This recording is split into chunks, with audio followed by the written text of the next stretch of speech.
Guys, I spent the last few moments in my house today.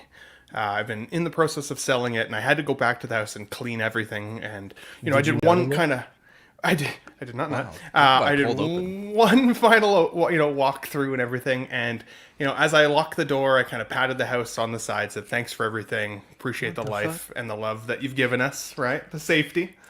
But then I got in the car and I was thinking about collectibles because I was racing home to get here in time for the show.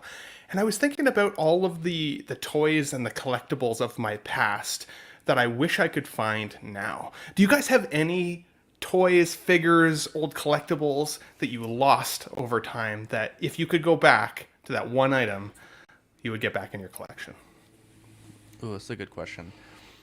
So when we moved from Arizona to Texas, back to Texas, my dad was in the Air Force, and when you retire, you pick a spot and they move you there, I guess for free or something like that.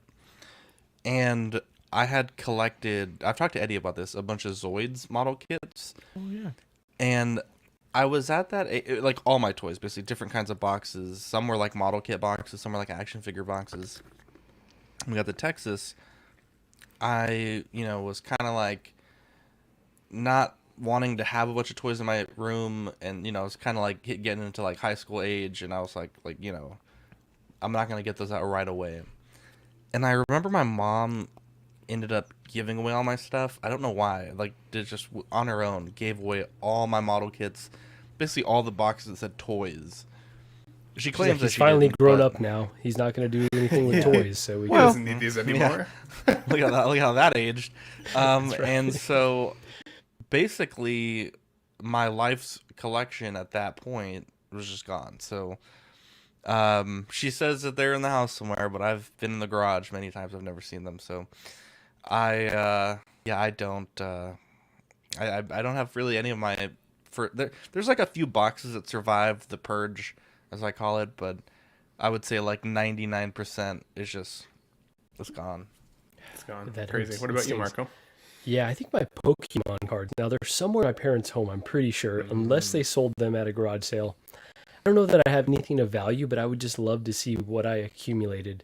Because in my mind, I had some bangers, but they're probably like the least valuable ones. But all these sentimental attachment. So yeah, I would love to just find that binder, and just maybe there's You, one in there that's worth a little bit of money, but Wow. at the very least, it'd be worth something to me just to go through it one last time. Probably That's have all the awesome. fake cards, to be honest. Probably all the Yeah, 99-cent the store fake cards. Like a Charizard with like 10,000 HP. I will say that my parents bought a scanner, and I was scanning Pokemon cards. I was using like Microsoft Paint to make. They were very obvious, like Wow. fake, printed out on paper. Super But Saiyan 5 I thought it was Goku cool. Pokemon card. Yeah, You're like, I hey, was just what? making like cool little creations. I thought they were cool. I probably got clowned on when I took them to school, but Just to cheer on that for a little bit. When we were young, we had the I think it was Game Boy Color, Game Boy Advance, but we had a Yu-Gi-Oh cartridge, and it was one of those games where you play through, and as you play, the game gives you more cards, but it had a mode where you could enter in a code, and I remember thinking like, well, like what are the codes? Like I don't know, like there's a lot of cards in the game, like God, there's got to be a lot of codes. So I tried like Blue Eyes White Dragon. No, that didn't work. Tried whatever. And I remember we had like one of these magazines that back in the day would give you like value. Like this card's worth $25, this card's worth $10. But it had pictures of all the cards. And I remember looking at it and I had this eureka moment. And the bottom left of all the Yu-Gi-Oh cards, they had these like serial numbers. Not like per individual card, but just like, all the Blue Eyes White Dragons had the same number. And I was like, oh my gosh. And I remember putting it in the Game Boy cartridge and it unlocked the card. And the magazine had every card, right? And bro, I was just beating everyone's ass in that game. Showed oh up with like wow, Exodia, showed up like fucking Mirror Force, just all kinds of shit. And I just remember feeling like a genius, like I fucking like I hacked the game or something. Awesome. You found the loophole. you are a That's genius. awesome. My God. Do you have any from your past, Eddie, that you wish you still could find or have Well, back in your collection? Marco stole my answer. If I was a kid, it would be Pokemon cards, because I had a ton. I still have some of them, but like more than half, and all of the good ones I don't have anymore. So that would definitely be number one. And then if we're talking about like more recently, when I started collecting Hot Toys and statues, probably some of the statues that I sold when I moved, like 2 years ago. Like I had a XM Beta Ray build that I kind of want back. Pretty much that would be, and the Sideshow Logan statue premium format. I kind of miss having that one. So Which Logan? the one where he's on the bar stool with the white. I was gonna say something. The white tank top. I found a Tank top. we have a correct. Texas statue group, and this guy put up one for like $400, but it's the one where he's on like the snow bridge. Yeah. Yeah. I like that one too, but That's no brainer. that one sells. It doesn't sell for much. It's easy to find. No, it was like Crazy. $400. Like, wow. Crazy. For me, it would be my old Pog collection. I went to many a parties back in the day and had many a rounds with those Pogs. And You had rounds with Pogs. My God, You'd win slammers. I had some badass slammers. I had this one slammer that was a Mortal Kombat themed slammer. It was badass. It had like a spiked edge on it with blood on it and everything. So cool. So cool. And they used to be stored in like these things that looked like plastic Pringles containers.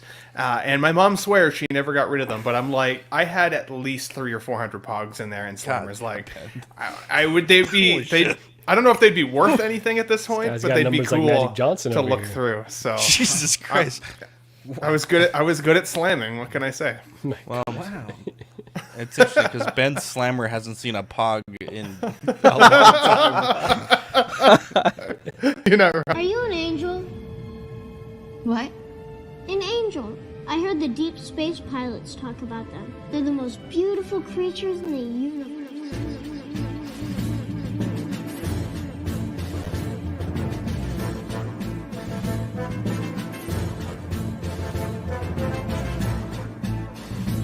Hello there.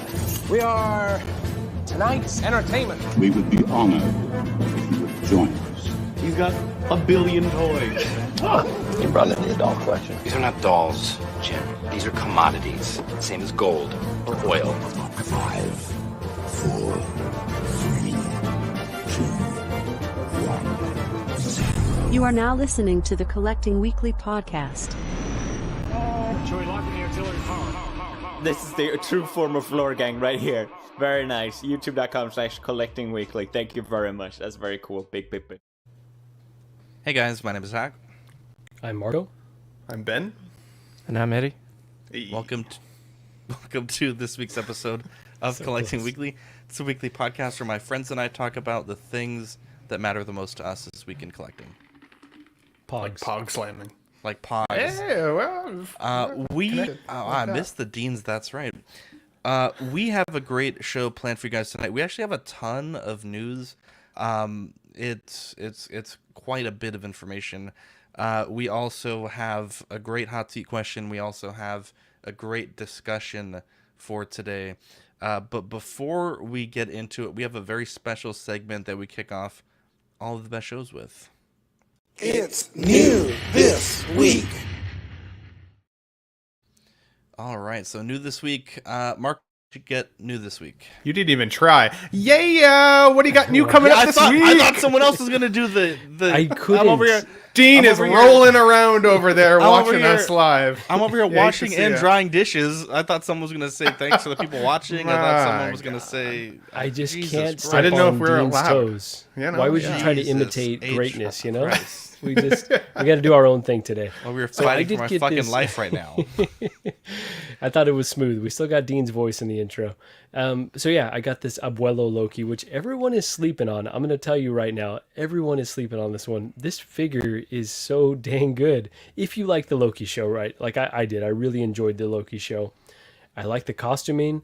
The head sculpt is terrific. Like it looks just like Tom Hiddleston. Hiddleston. Someone correct me here. Hiddleston, there you go. There's a T in there.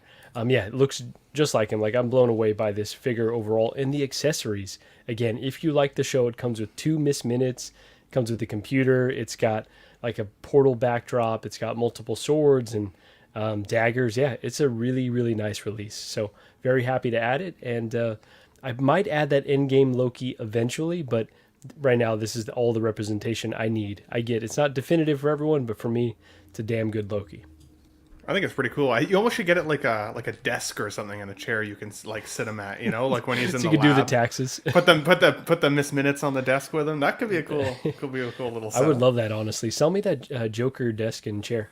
No, it's Thing's too hardly valuable steel. these days. It's too much like steel. It's got to be like a cute little wood desk. You know what I'm There saying? you go. Wooden. That's an awesome Little pickup, vintage. buddy.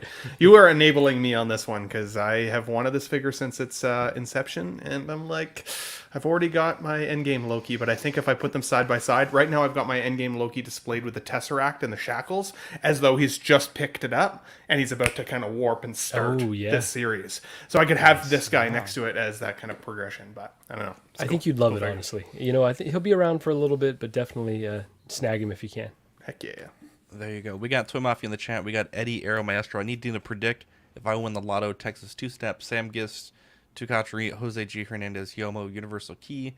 Equan says for Zach, it's obvious he wants that Captain America back. If you know, you know. We got Carlito, Toy Cartel, Niculio, Irwin in the chat, Ninja Squirrel, Eddie Money Mendez. Let's see here. Chris Tron. There should be Pog parties. I never have known. They were some of the greatest birthday parties, by the way. Just putting it out there. You're always left with a couple Pogs and Slammers you never had before. Sorry to interrupt. Wow, we should. Well, it's probably not. We can have a Pog party at Oxcon. That'd be cool. That'd be cool. I already said we're going to Ojos Locos, so come on. Yeah, we'll figure that out. I don't know if it's possible. We got Brenton in the chat. Yeah, Dean got nabbed by the TVA. Yeah, Dean's nursing. Pruned. Yeah, he was pruned. 12-inch from the stream also. And Calvin. Dean is nursing an injury, so he will be back at some point, and when he's back, he will tell us the tale of what happened, but it's not my place to disclose that, and I don't know how much he wants to share. Yeah, he's an Is it asshole. slammer related? Maybe. It's a Slammer related. He was slamming all right.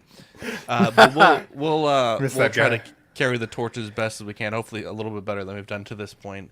Ben, what did you get? So I'm cheating a little bit on this new this week because I didn't actually get this figure this week. I got him about a month ago, but because I've been in this transition of moving, I didn't want to unbox him and futz with the collar and get the head sculpts in and everything just to have to repack it and move with it. So I had made the tough choice to just basically keep it in the shipper box for the last month and stare at it despite my waiting for it for a year. So I finally got the displays behind me and in front of me built. And I was like, okay, I've got the time. I've got the space. Let's get this bad boy out of here.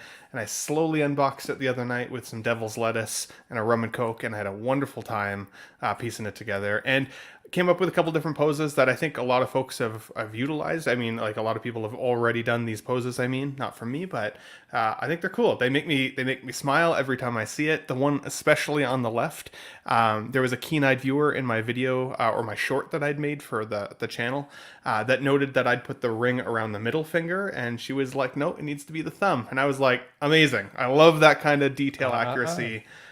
Spotting. So good on that person. I can't remember their name or I'd called them out. The only thing that I was unhappy about with this new this week was the Joker on the right. His hair is not nearly styled as well as the one on the left. It was quite a bit fuzzier on the bottom pieces. And the part didn't really part over. It kind of parted back. So I was able to take some beard grease and slick the beard grease through the hair a little bit and kind of bring it down a little bit. So what you see on the right is the improvement that I got it to, but not how fuzzy it was to begin with. So I don't know if it was as bad as Kiko from Kiko Collects. I know he had a pretty bad experience with the messed up hair, but a little beard wax, and I was able to futz it down okay, and I'm enjoying it now. So. But that was tough. No futzing required is still not the case with a figure this expensive. So did it live up to the hype for you? The one on the left does.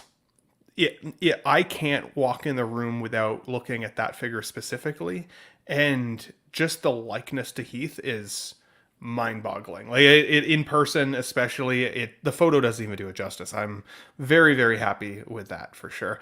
The one on the right, I think it's cool, but it's so similar to how I had my DX11 for so long with just the green vest on, because that purple coat on the DX11 was so big and bulky and fuzzy. It was like a bathrobe, so I never used it. And I thought I would like the jail cell bars more. While they're really heavy, they're really rusted, they're really weathered, and they're cool as heck. It's I don't know, like I don't love it. I don't love the display of it. I think that I like just my clean looking displays with nothing in behind the character, so that what the focus is the character. But it's a cool piece to have, and I was shocked how heavy it actually was. So Sam is saying that anyone order a Joker 2-pack from Spec Fiction. I had an email that said July 7th by the latest, but I haven't heard a thing. I don't know, man. I'm not going to say nothing. But Sam says, I got the email a month ago, but I thought we'd at least get an email update. So I'm not quite sure what's going on with that, but I know a lot of people have already gotten their, not from Spec, but from a lot of other retailers. Chris Tron says, what am I missing? Went from Pog parties to Devil's Lettuce and Rum and Coke. That's a transformation not even Optimus Prime can pull off. Jesus. I love to see it. Low-key Collector also asked, he says he needs an explanation of Devil's Lettuce. In Canada, it is the marijuana, the green stuff, the cannabis. It's been legal since 2018. Grew up in SoCal, so he would know it as the chronic. Seems racist, but he grew up in SoCal. Come on, kind of seems. I've never been to SoCal, so I don't know what to expect there. But it is good in Canada, I will say, and legal. So it's not as cool when it's legal. Keyword legal. Keyword legal. Keyword. Keyword. Keyword. Let's see. Key lime. I got 2 Marvel Legends. I got some other stuff, but I'll talk about it next week. These were kind of on a whim. Jason Nelson, again, actually for next week also, but he goes toy hunting a lot. He's retired. I'm very jealous, but he had found the Miles and from the new Spider-Man 2 game, and I was thinking, man, I really want that Miles. I have the first one. It's one of my favorite Marvel Legends. So I went, and while I was there, I feel like just GameStop and I just have a very terrible relationship. They have that relationship with everyone. They're not any good. Yeah, let me just tell you the trials and tribulations I went to. I called, and the guy's like, yeah, we have 2 Miles. I'll put one on hold for you. Thanks. Got there. Bro, the guy is sweating. He's like, I can't find the figure. And so there's 1 Miles on the shelf, which I saw when I walked in, but I didn't want to be rude and just buy that one. I wanted to get the one that he had on hold for me. A guy's holding it, and he's thinking about buying it. He puts it down, and I'm like, excuse me, sir. Boom, grab the Miles. And he's like, yeah, I'm so sorry. I had the other figure, which is the Spider-Man, on hold. I got confused when you called. And I'm like, I don't know how you got confused with that, but okay. I didn't even know that this was in the stores. I thought this was only like an Amazon exclusive. So I bought the Spider-Man 2. And so when I'm checking out, I'm like, well, how does GameStop deal with returns? Because, these are both blind box packaging. Like, I don't want to open it up and get like a lemon. And the guy's like, well, you can't return it. You can only exchange it. So I'm like, okay, whatever. Get home, open the Miles. It's amazing. On unboxing last night, I opened the Spider-Man.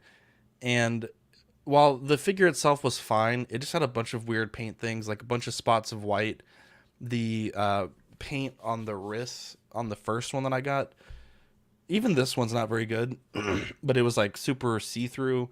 And it had a big like splotch of black on the forehead, and it's not like, if it was on the blue you could rub it off easily, but since there's web lines there, you can't really easily take it off. And so I was like, nah, fuck this, like, fucking this figure's $35. I'm not keeping this. And so I called that store, and they're like, we don't have the Spider-Man, so you can go to these stores that have it and exchange it. I'm like, okay, are you sure? Because like, I don't want to go to these stores. Yes, I'm sure. I call another store. Yeah, we have it. I'm like, okay, well, here's what's going on. Explain my situation. And the guy is like, yep, no problem. I'll put it on hold for you. I'll see you whenever you get here. I can hold it till the end of the day. I get there, and the guy, as soon as I walk in, he's like, oh, you opened it. And I'm like, yes, like, how would I know that this is damaged when you have the new like I told you this story. You're holding the figure in your hand, and you see that there's like, how would I know? And so The guy's like, oh no.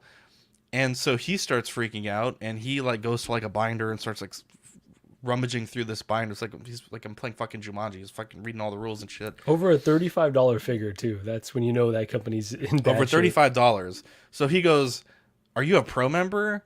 And I'm like, "No." As if like, what difference does that make? Like, oh, you're a pro member, you can return toys. And so he's like, hang on, I need to get some feedback from a third party. And I'm like, bro, I'm not leaving here with this Spider-Man. Like, I literally drove on my lunch from my work to my home to get this figure, all the way here to exchange this thing. Like, I'm not leaving with this fucking figure. Like, you're either giving me $38 back, or you're fucking taking this figure and I'm leaving with the other one. So the guy calls this person on speakerphone, which is so awkward. Like, bro, put that shit in your ear, bro. Like, because what if he says no? Then I'm going to be pissed, and it's just like the super awkward situation. And the guy's like, yeah, you can do it. But I'm like, bro, why was this so much hassle? Like, I was there while he had called, I guess, like 2 people. One person didn't answer. And I'm like, who did you call? And he's like, oh, that's the old store manager that used to work here. And I'm like, why don't you call like are you the current store manager? Like what used to work here? A third party. I'm like, bro, the other store's manager told me to come here. That's why I'm here. I called. I relayed this information to you. You could have told me no. Situation he's never run into at this point. Like, I'm like, bro, what's happening here? What the fuck? And he's like, well, you know, we can't return new products. I'm like, yeah, that's true for video games, but not for toys. And I was like, and you're fucking, you know, look. I have nothing against people that are foreign that work phone lines, right? But if you don't sound like you speak English and your name is an American name, there's like a 0% chance that you're going to really be able to help me. Like it's just a fact of life, right? Seems racial, but go your on. name isn't Brittany and you're speaking like, you know, I hear 45 other people in the back of this phone center. Like, it's just not going to work out, right? And that shit does give me anxiety, bro. When you could hear all this background noise, I'm like, oh god. Even then, they were like, if you bought it in store, you have to return it in store. It was so fucking stressful. I got my figure, but it was like, bro, all this for $35. Like, bro, GameStop is in shambles. I think I may bankrupt the company today. That's a crazy story.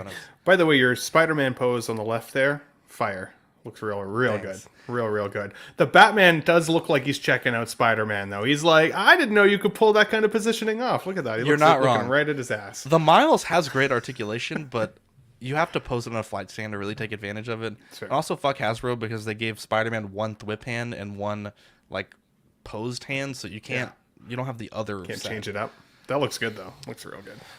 I was so stressed. Also, during the show right now, I'm looking up Pogs. You can get 1,000 retro Pogs for $35, so I may buy up a set of 1,000 Pogs, and we can. Well, at least I feel like my mom didn't throw out a fortune or anything. I might be buying Ben's old Pogs. If they smell like weed, they might be Ben's Pogs. Can you imagine? Yeah. Ben's like, oh my god, you have this. This is my collection. If it comes in a slightly yellowed green Pringle container looking thing, it's definitely mine. Now, Ben, let me ask you this: for the slammers, there's some that are metal and there's some that are plastic. Plastic. What is the preferred? Poison. Pick your poison. It depends. So the metal slammers used to rotate the Pogs almost twice or 3 times in the air, depending on how hard you hit them. And you could damage the Pog as well. So I would say the plastic ones were more like controllable, because the idea with Pogs was you take the slammer and you try and flip it just one flip over. Right? Yeah. If it landed on the same side facing up, you didn't get to win that Pog. Okay, well look at this. So you don't want it to flip too many times.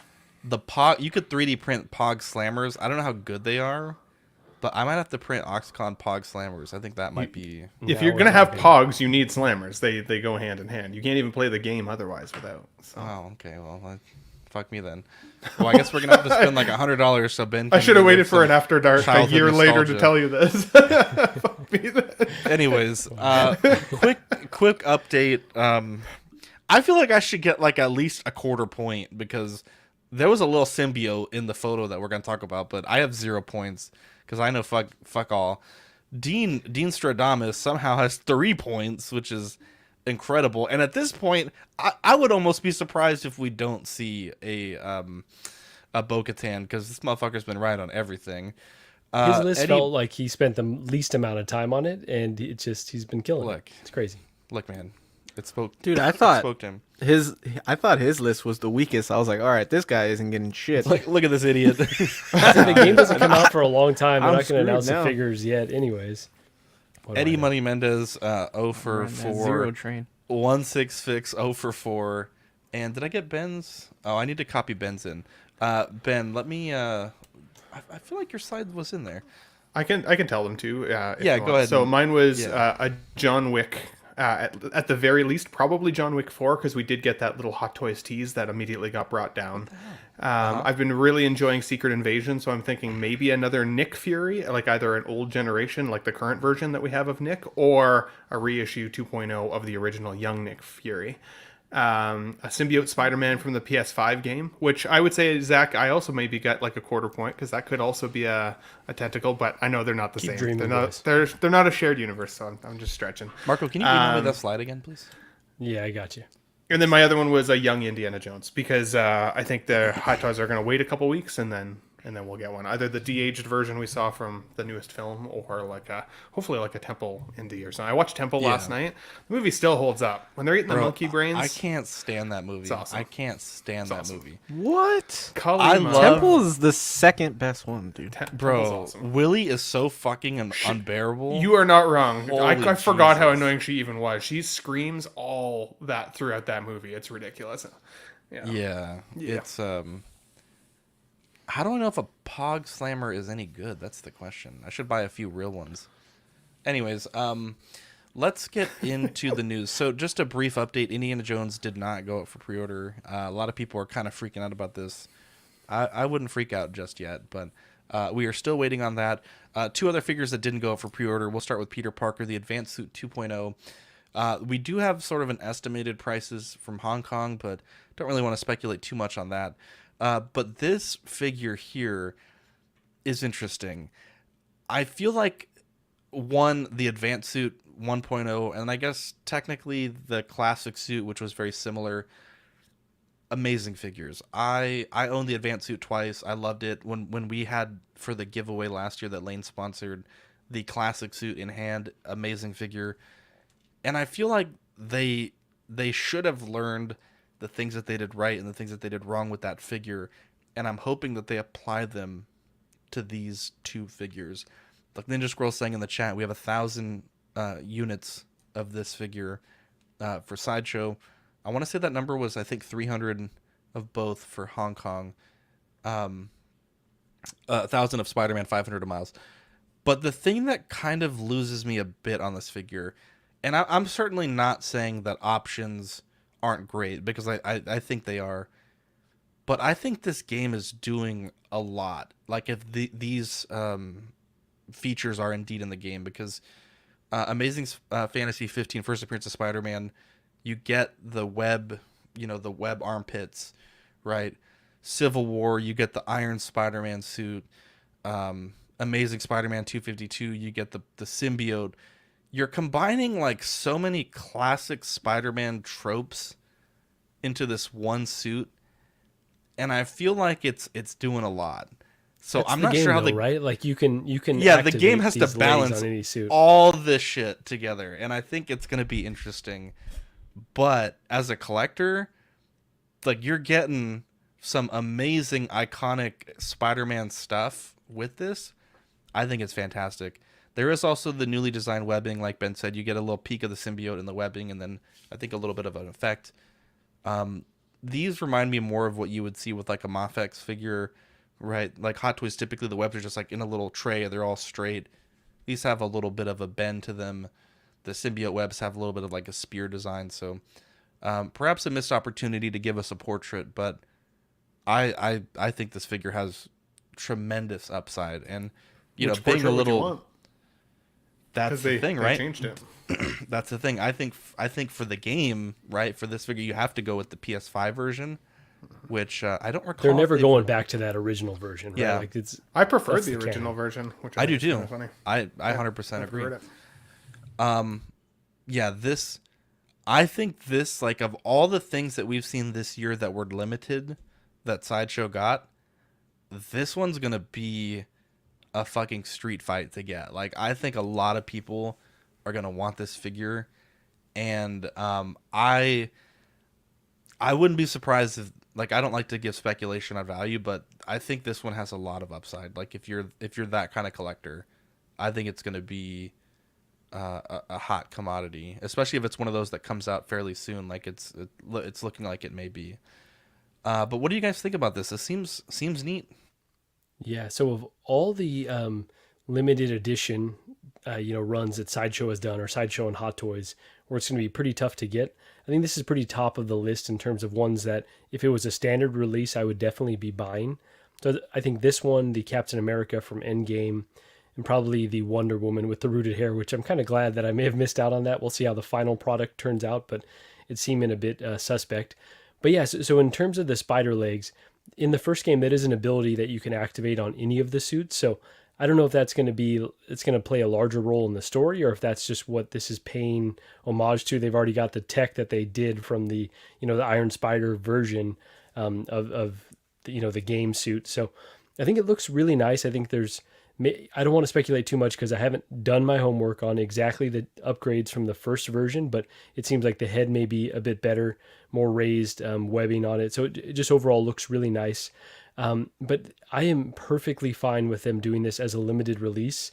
Yes, I would have bought it, if it was a standard release, but this is a character that you can get a billion versions of. You could have already gotten pretty much the same exact figure. So this is a perfect one for them to do limited. If they would have added the head sculpts behind that limited paywall, I think I would have been pretty upset. But the fact that this is, kind of a 1.5 version of this figure with a few extra bells and whistles, do this one limited, yeah, people are going to want it. And I think that's perfectly fine. That kind of adds some excitement to the hobby. So totally cool with this release. Yeah, this is super cool. They're doing really good with the Spider-Man figures, man. And the first one, like Zach said, was a really popular character, and I think this one will be just as popular, if not more. But I think with the legs alone, dude, it makes it super cool. But I am interested to see how that symbiote piece works in the game. Like, you're going to be able to use the symbiote without being completely, like, in that suit or being Venom.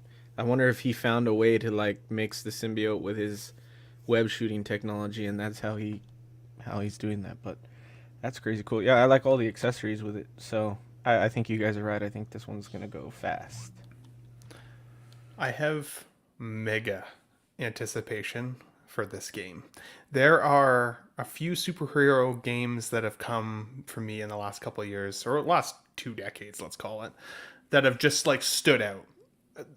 X-Men, the Wolverine Origins video game where you get to play Wolverine, for PS3. That game was amazing. You shred dudes with that game. Then there was Batman, Arkham Asylum, Arkham City, Arkham Knight, where you get to be Batman. And honestly, I love Batman. It's my favorite character of all time. I would say that no game has ever made me feel like a character that I wanted to be as much as that game. Until Marvel's PS4 Spider-Man from Sony came out. And that game made you feel so much like Spider-Man. It was insane. I love the concept of the symbiote spider suit. I love the concept of Venom.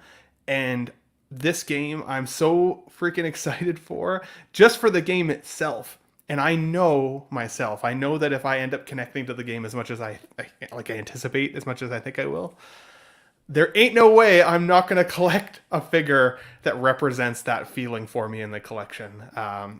And this figure is one that really stands out for that. I missed on the original. Totally missed it. In the aftermarket, the secondary, it was way too expensive. There was no way. I love the fact that they're giving us this. I don't think I would display it with the electronic arms or the robotic arms. I think it looks cool, but I don't think I would display it with that. But I would love to have this main suit in the collection either way. So, are you okay waiting for the symbiote suit, which will probably be a wider release?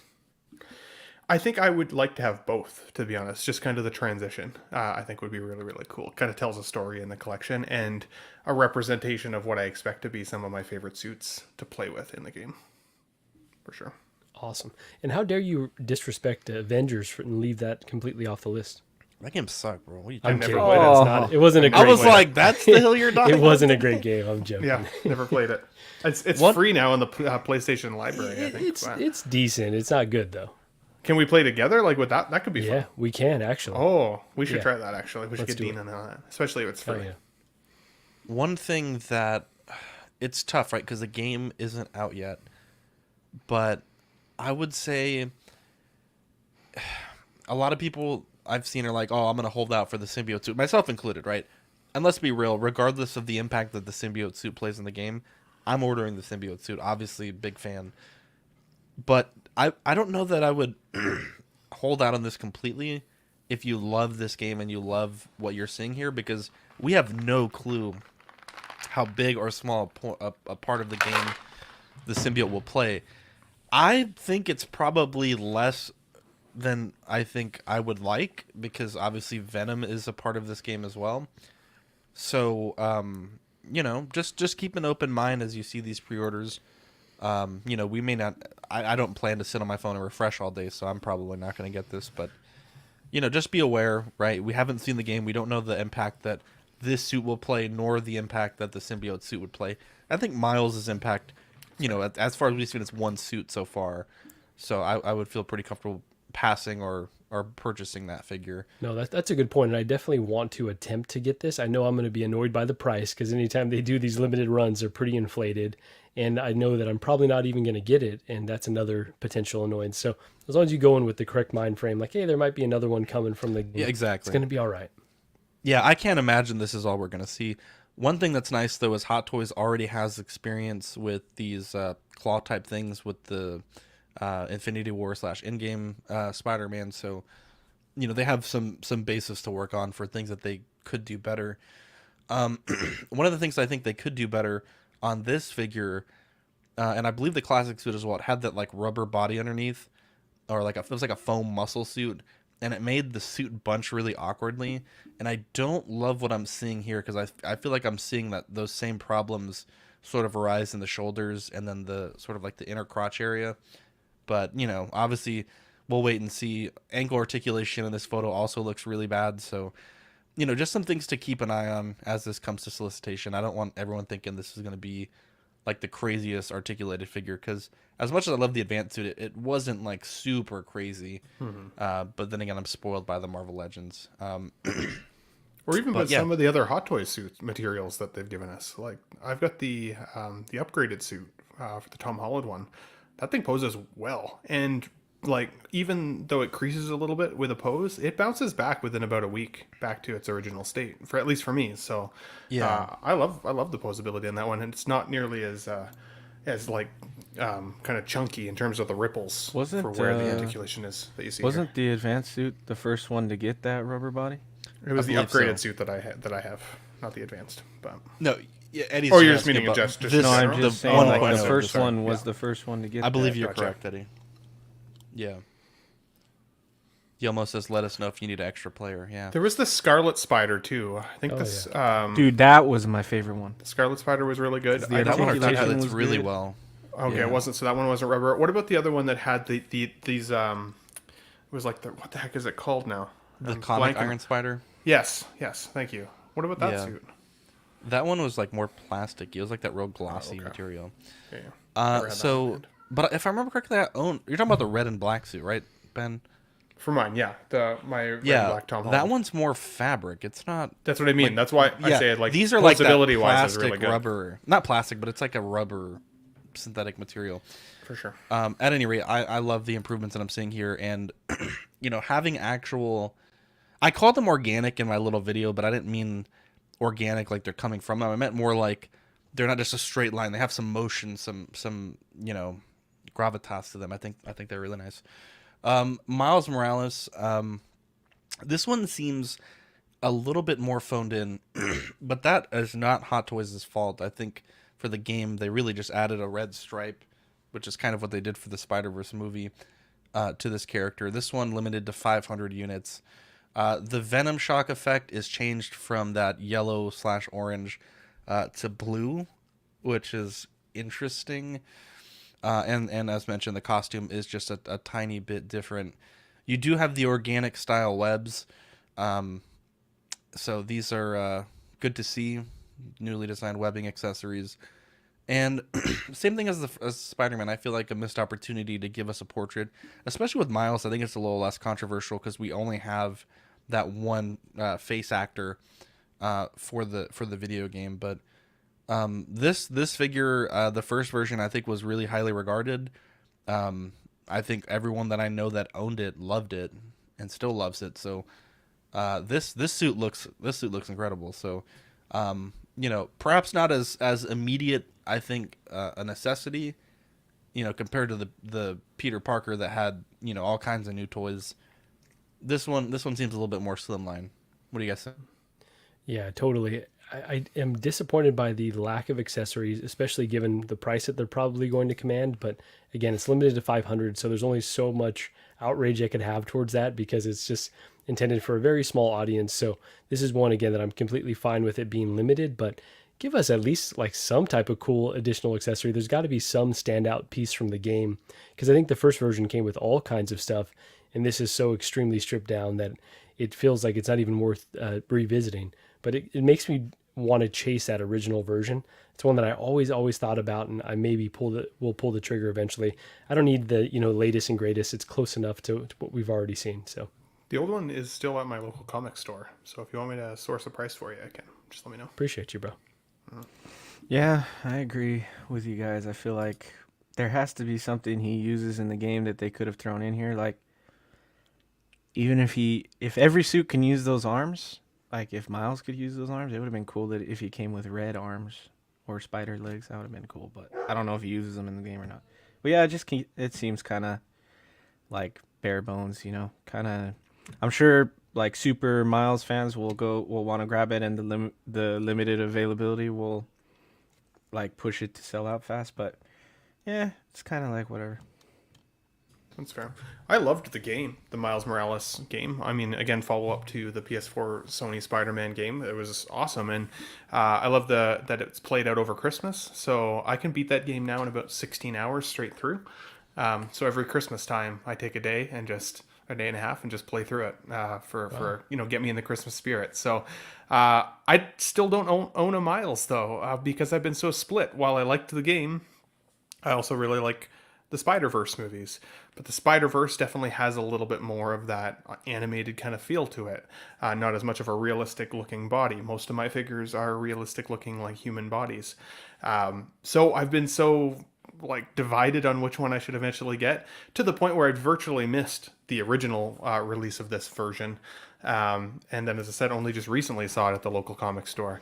But I figured it was gone, just kind of in general. Part of me still kind of would rather have the Spider-Verse version, though. So, unless this one kind of floats by at a really reasonable price at some point, I'm still kind of on the fence. But I do need a Miles to go with one of my Spider-Man. So. Dude, I seen that Bodega Catsuit version at LA Comic-Con, and I thought that was one of the best Hot Toys Spider-Man I've ever seen. Awesome. Yeah, I was like, it's perfect. Like, just standing there, it looks perfect. But I've always wanted that, I don't know what the name of it is, but the one with the light-up chest and the face plates. Hell yeah. I want The that Daft one. Punk one? I've always Daft wanted Punk that one. one, Yeah. What the heck was It's that just called? super cool. He's got that MJ jacket. Dude, he looks sick. Yeah, I agree. That one's pretty incredible. I've thought about that one pretty heavily, but it's just like so fringe. But I just want to circle back to something that Zach said about the sculpts. If they do additional figures from this game, and it feels like we're going to get a lot of them, give us one version with the sculpts, please. Like, come on, that would be so killer. I would have to have both Miles and Peter with the head sculpt. So hoping they will revisit that and maybe give additional effort beyond what we're seeing here, because this is just zero effort whatsoever. Even Ninja Squirrel here says the Bodega Cat, for me, the Spider-Verse is next best. So, I mean, yeah, the Bodega Cat, that's a good call out, Eddie. I should almost hunt that one down and take a better look again. Plus, it's got a cat, dude. Aren't you Yeah, a cat guy? I'm a big cat guy, yeah, of course. What's interesting about this one is, again, we don't know how big a factor the cat's going to play in this game, but the Marvel Legends was packed in with the cat from the first game, and so this one is missing that. It's like they really gave us almost nothing with this. It's really disappointing when you compare it to all that they gave Peter. And so this one is 500 units, so perhaps they're anticipating that selling a bit less. So This one could be the one that is really valuable of the set, especially since it is half the edition size. It's got blue lightning. How come you think they don't do sculpts for the game stuff? You think it's because for the game stuff they think people will just want the whole suit, or you think it's because it's a harder to get like a likeness right of a video game?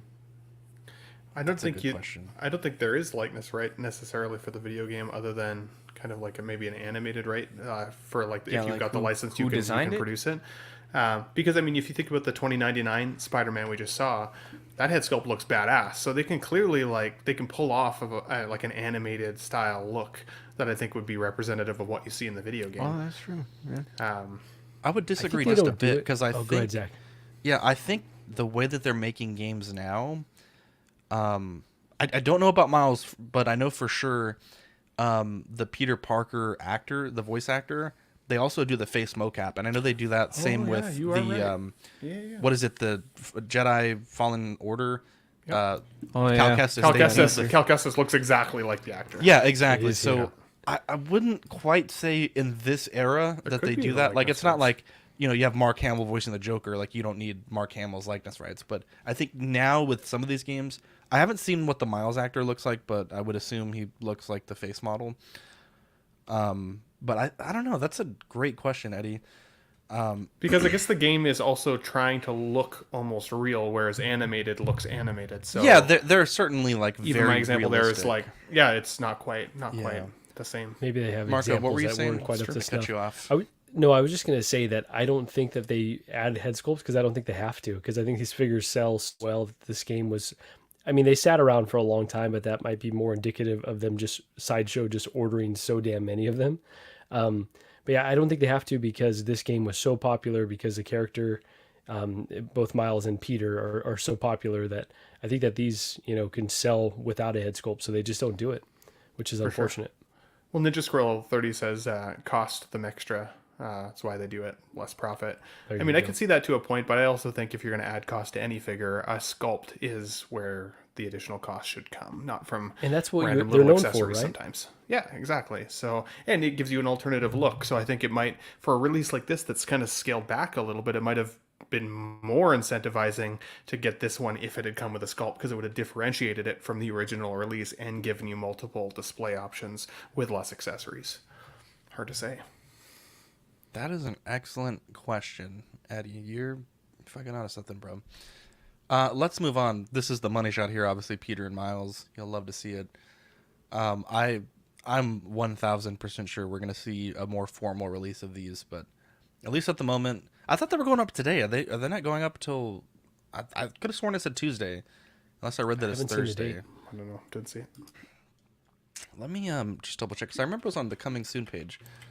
You have to RSVP for these, right? Just like the other limited releases. Okay. I didn't, so I don't know what I'm thinking, but let's see. The coming soon page says, Friday, July 21st. I could have sworn I seen a screenshot that said Tuesday, so Friday, July 21st at 9 a.m. Pacific time, and you have to register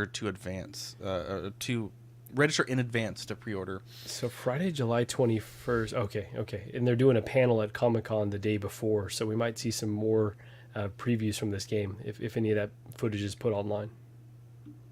Exactly. Now, looking at the Hong Kong price points, it's kind of, I feel a little awkward speculating, but I believe these are limited to 300 pieces each.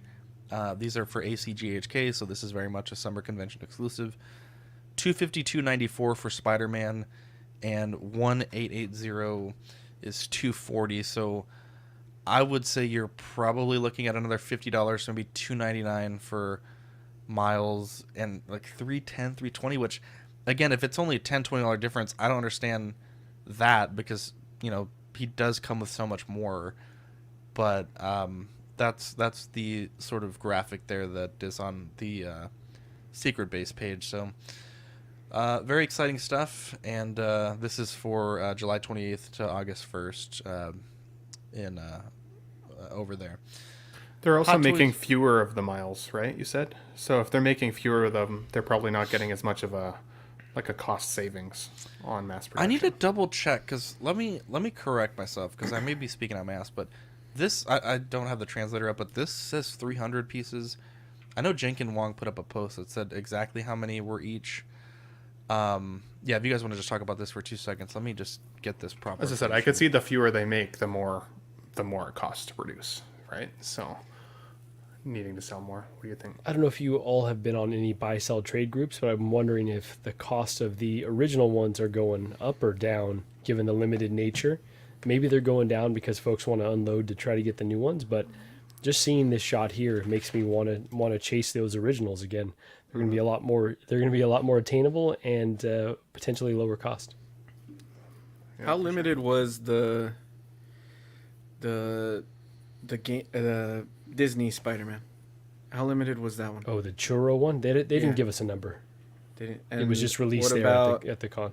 And they gave a number for Wonder Woman? They did. I want to say 500. Maybe someone in the chat can correct me. And how quick did it sell out, the Wonder Woman? Like within minutes? Yeah. Not within. I don't think. Was it within minutes? I thought it was up for a day or The two. Batman was up longer. Oh, The you're Wonder right. Woman The was blue went Batman. out pretty quick.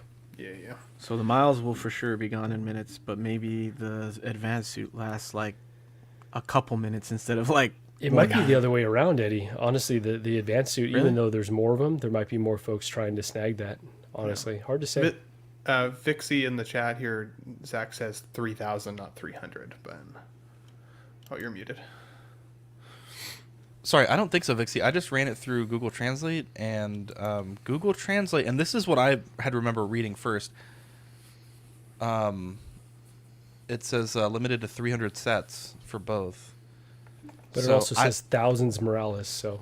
Okay, I don't know miles. I'm joking. Kilometer miles. I mean, it's all different there. You know what I mean? Kilometer miles. Thousands. That's funny. Someone see if they can't clarify that in the chat for me. And Your yeah, like homework. Equan We need says, access to the buttons. I told you guys that you could have access today. Oh no, that was my one and only shot. I gotta see if I remember taking a photo of the screenshot, but I guess I didn't. Let's move on because I don't want to be here for 3 hours. Koska Reeves was released by Hot Toys. I think it looks okay. I don't know. It just looks okay compared to Fennec. That's really all I can say. What about you, Marco? Yeah, so I'm pretty weird in that I was considering her more over Bo-Katan. Initially, I thought the prototypes looked better. I thought the character seemed cooler than... I didn't have that connection to the Clone Wars and previous other properties. But then when I saw Bo-Katan in this latest season of Mando, I went and ordered her. And these figures are so similar in terms of design, if you're going to keep the helmet on, that it's one that's kind of like, okay, it looks... The sculpts came out really nice, pretty close to the prototype.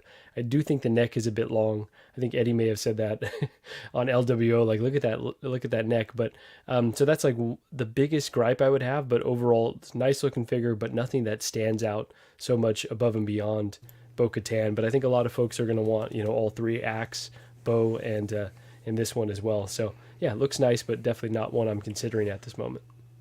The neck is jarring, but that's how her neck looks in real life. So you can't it stands out to me, which sucks because I think if I got it, I would want the head sculpt and not the helmet on there. Which normally would be why I get extra Mandos, is to have, extra armored characters in my display. But I think the head sculpt looks really good. I think it looks better than Bo-Katan. Actually, I think it's got better likeness. Like, Bo-Katan still seems really jolly to me. She still seems her John sculpt still Cena-y. isn't great. Yeah. But yeah, I think it looks great. It would just, certain poses I'd have to, cause or bring less attention to her neck. But I think it looks really cool. And people like this character. Like, for me, I'd just be getting it because the head sculpt is cool and to have more Mandos. But because she didn't do anything in the show. She had a couple cool scenes in, season 1 or 2 when they fought in the bar or whatever. With Boba Fett there. Yeah, she had some cool scenes, but for it being who it was, I thought she was gonna have more to do in the show, but it wasn't too much. So yeah, other than it being cool, I don't know if people need it. I think what I was happiest to see here from this figure was that it wasn't a huge decrease from what we saw with the prototype, that they were pretty faithful to each other. Because I know there are a lot of people out there that were really excited to get this character in their collection, or this actress, this representation, right? I mean, that's important. And so I'm happy that there wasn't a big decrease in the proto from, or the final to the proto. But you know, you brought up a good point, Eddie, and we talked a little bit about it on Let's Get Nuts on Sunday as well, is, you know, I try to have a collection room that when I walk into the room, you can really represent me and what I truly love. And if somebody looks at my collection, they'll know exactly what franchises and what characters I love most.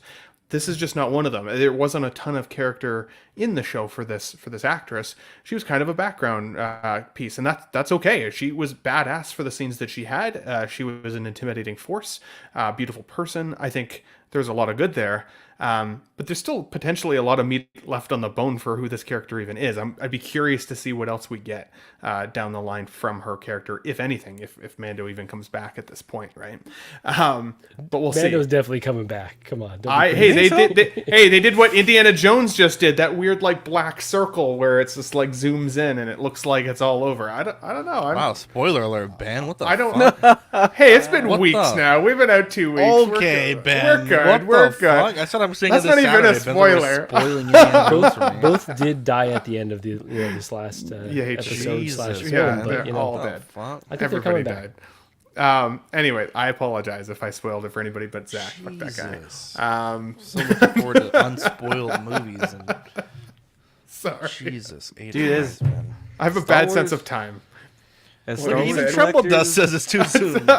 Sorry, Wow. hear you, Ben. Sorry, Tremble Dust. I don't even remember Cancel that Ben. happening in Indy, so. Yeah, well, I don't either know way, what the fuck he either said. way, I don't if they come remember. back. You were But, too busy crying. I was gonna over say, him passing away. we're getting really caught up as Star Wars collectors in like C characters. Like I feel like nowadays if a Star Wars figure comes out, we're just like, we gotta get it, and it's like they didn't even do nothing. Like, yeah, it's a cool suit, it's a cool figure, but like, damn, dude, $300, and we gotta get it, we gotta get it. It's crazy. C is generous, honestly, bro. C is yeah, really that's generous. what I'm saying. Like, But that's how deep the Mando line is, right? And folks are so invested in that Extra line that everything that comes out. You know, I've added a few of those recently because a lot of them just look really great. Yeah, Doc hated it too. Yeah, this is the post here. This is from Google Translate. These are 300 units. According to this post, I could be wrong. Yeah, Miles will have 300 as well. This is for the ACGHK, so very cool there. Let's get back to our slides. Cad Bane was released. Marco, tell me what you think about this because I'm dying right now. Yeah, so this is one that I've obviously, it's not from Mando directly, right? It is Book of Boba Fett, but I will still consider them all kind of that same line. And this is, again, not a character that I had a big connection to from Clone Wars per se. Like, I actually disliked his character in Clone Wars. It's like, I get that Star Wars is inspired by a Western, but to have a guy who's the fuck out of dressed here, like he is in a Western, it just was goofy to me when I saw him in Clone Wars. But, and again, this is going to be slanderous. So Eddie, you might fall over at this point. When I saw him in Book of Boba Fett, when he showed up in that episode, I was like, oh, this is great. Like, I was sold on the character. I thought he was really badass. I liked the design. Like, I thought he translated pretty well to live action. So when this figure was announced, he's like pretty tall. He obviously comes with Toto, right? Who is from his cartoon counter or representation. So that's pretty cool. The fact that they're kind of letting you let this character live in all worlds. But overall, yeah, this is one that I definitely wanted to add because I think it just looks great, even though it's not a character that I necessarily absolutely love, which is always a dangerous game. But this one will be coming home here hopefully very soon. Things are shipping fast now. you know, are not wrong. Go ahead. liking Cad Bane for Book of Boba Fett is like liking Han Solo for the sequel trilogy. Yeah, You know that, right? Yeah, you're not wrong. Like, You're not wrong. He was so let down as a character in this show. But maybe because I didn't have that, horrible. connection before, right? Yeah.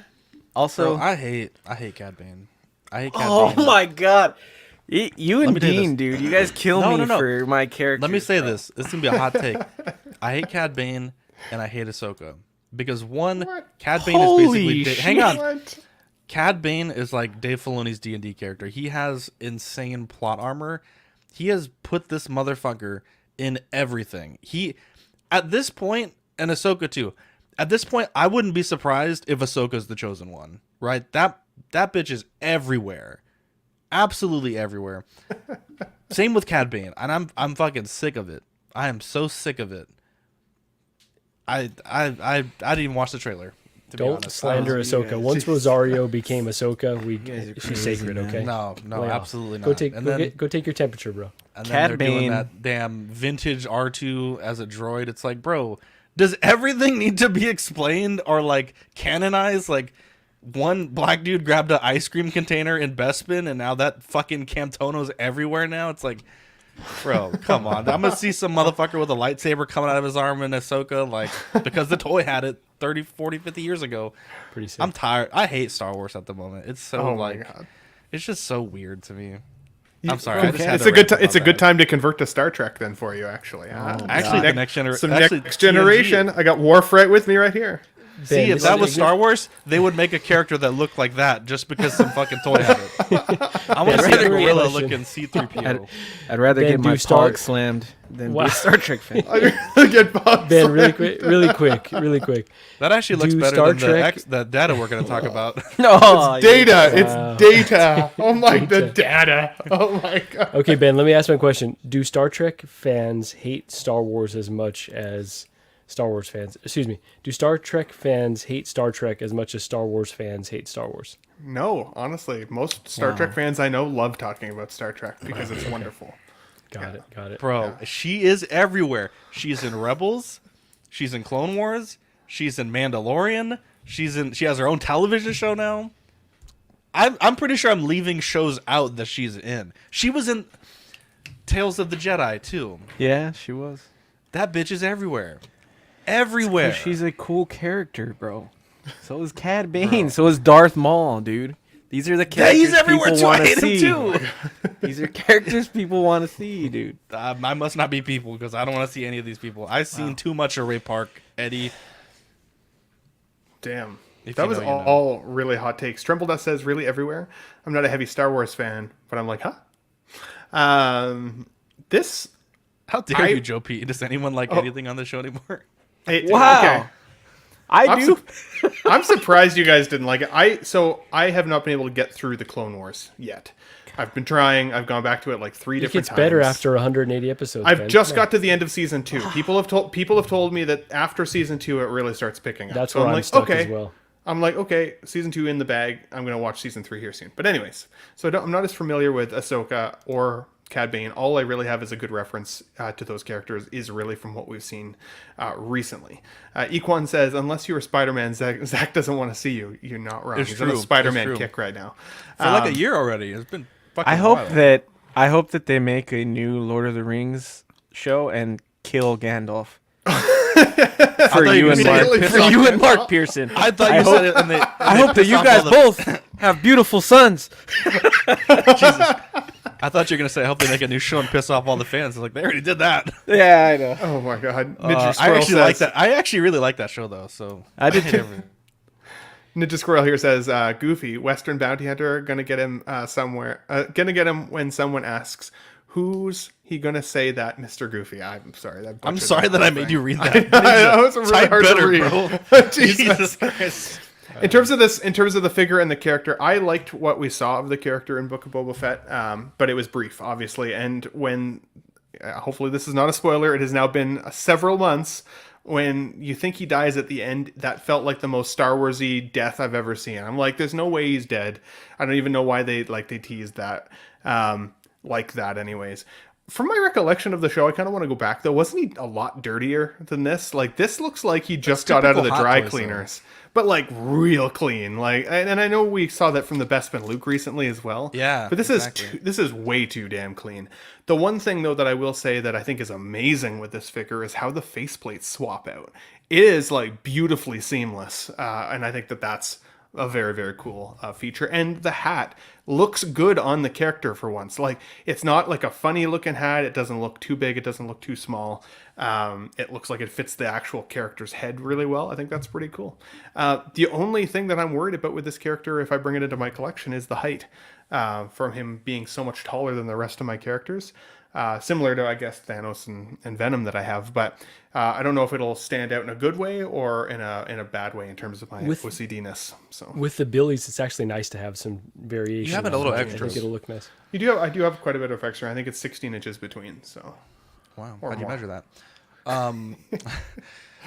I will say though, as much as I hate Cad Bane, this figure is fucking awesome. I think everything that you guys said is 100% correct. The faceplates are awesome. The skin color looks awesome. The one thing that really stood out to me with this, I have to go back and look at the solicitation photos, but I don't remember these gauntlets being this blue. They are like fucking popping. Otherwise, agreed. I or just like too clean or something. One of the two. It's a little bit of both. I think this looks fantastic. Like I can separate that I don't like Ahsoka, and I think a lot of her figures are fantastic. I don't like Cad Bane. I think a lot of his figures are fantastic. Admittedly, I like Cad Bane more, but this looks fantastic. I love the inclusion of Toto. Obviously, even though he wasn't in the show, it's such an integral part to the character that you absolutely need to. It needed to be with this figure. So great to see that. Is everyone giving a take on this one? If so, we'll move on. Yeah, so. Yes. Okay. Good. Fantastic. Common Rider. Up next. I don't know what the fuck Common Rider is. I was Kamen surprised Rider this was Black on the show Sun. sheet. To be honest, Well, We should make a point of watching. watching this. We should make a point of watching it. absolutely movie of the week, not. Ben. After What the this fuck, movie of Ben? the week that we just had, you know. Yeah. Some of us watched. Man Bat. Q4. Do you want us to read this Ninja Scroll comment, or I'm just curious. You've had it up for a while. I know you're not. I just liked it totally because on he your was game. agreeing with me. Okay. How dare you, Ben? What the fuck? I know you're not totally on your game, Ben. How dare you? Holy shit, I love it, Ben. Give him Jesus shit. Christ, Gotta, Ben. you know, it's been a year. I'm getting too confident. You're gonna have to take Jesus a hiatus. This is how it begins. This is how it begins. That's right, Eddie. Before you know it, before you know it, Dream. he's gonna be telling people that there's no limited availability on figures. Oh shit! Eddie knows it's the slow knife that cuts the deepest. Seen it all Man before. Bat. He's seen it firsthand. Q4 2023. Let's see here. Edition size of 1,255. Bro, Mondo is making a strong line. It was kind of like not that exciting of a line for a long time, but bro, they fucking hit this shit into ludicrous speed, bro. This is such a cool figure. I'll be honest, it's been a while since I've seen the show. Does this character play a huge role, or is he one of like the one episode villains? He's got 2 episodes in the show. Okay. On Leather Wings, I think is the first episode of Yes. the whole show. Yes, exactly. If I'm not mistaken. That's right. Great episode. Iconic appearance. Yeah, this is a massive figure. Also, 34 inches, excellent cell shading. This was I think honestly, genuinely that I think this is a must-have, and I think if you have the line, you know, obviously you get your Harley Quinn, you get your Joker, right? You get those really iconic core characters, but you fill out a shelf with things like this, and I think it just takes it to the next level. This is... I was honestly speechless when I saw this. I thought this was super cool. And just the fact that it is, you know, 34 is I mean, that's almost 3 feet. That's not a small figure by any means. But the fact that they had the smarts to say, hey, we can also have it this way, right, where it only takes up a fraction of that wingspan, incredibly smart. And that was a lot of problems with some of the different vultures out there, right? The Spider-Man vultures. The wingspan was so large, and even the companies that made it smaller, it was still large. This is perfect. If you're a guy like Ben that you don't have the width in your display, but you still want to collect this character, you have that option. But hey, if you have a bookshelf or a Maji case, something a bit wider, you can do that as well. I think the only thing missing from this is a flight stand, something to get this guy up. I know these waists, you can kind of futz it a bit, but I think a dedicated pole that comes in makes him a little bit taller. Really the only thing missing. This is absolutely incredible.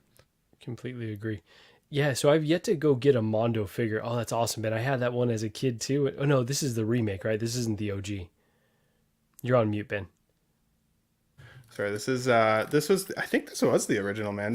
I don't know if I can't remember. I guess if it was the original or not. This is the Kenner figure.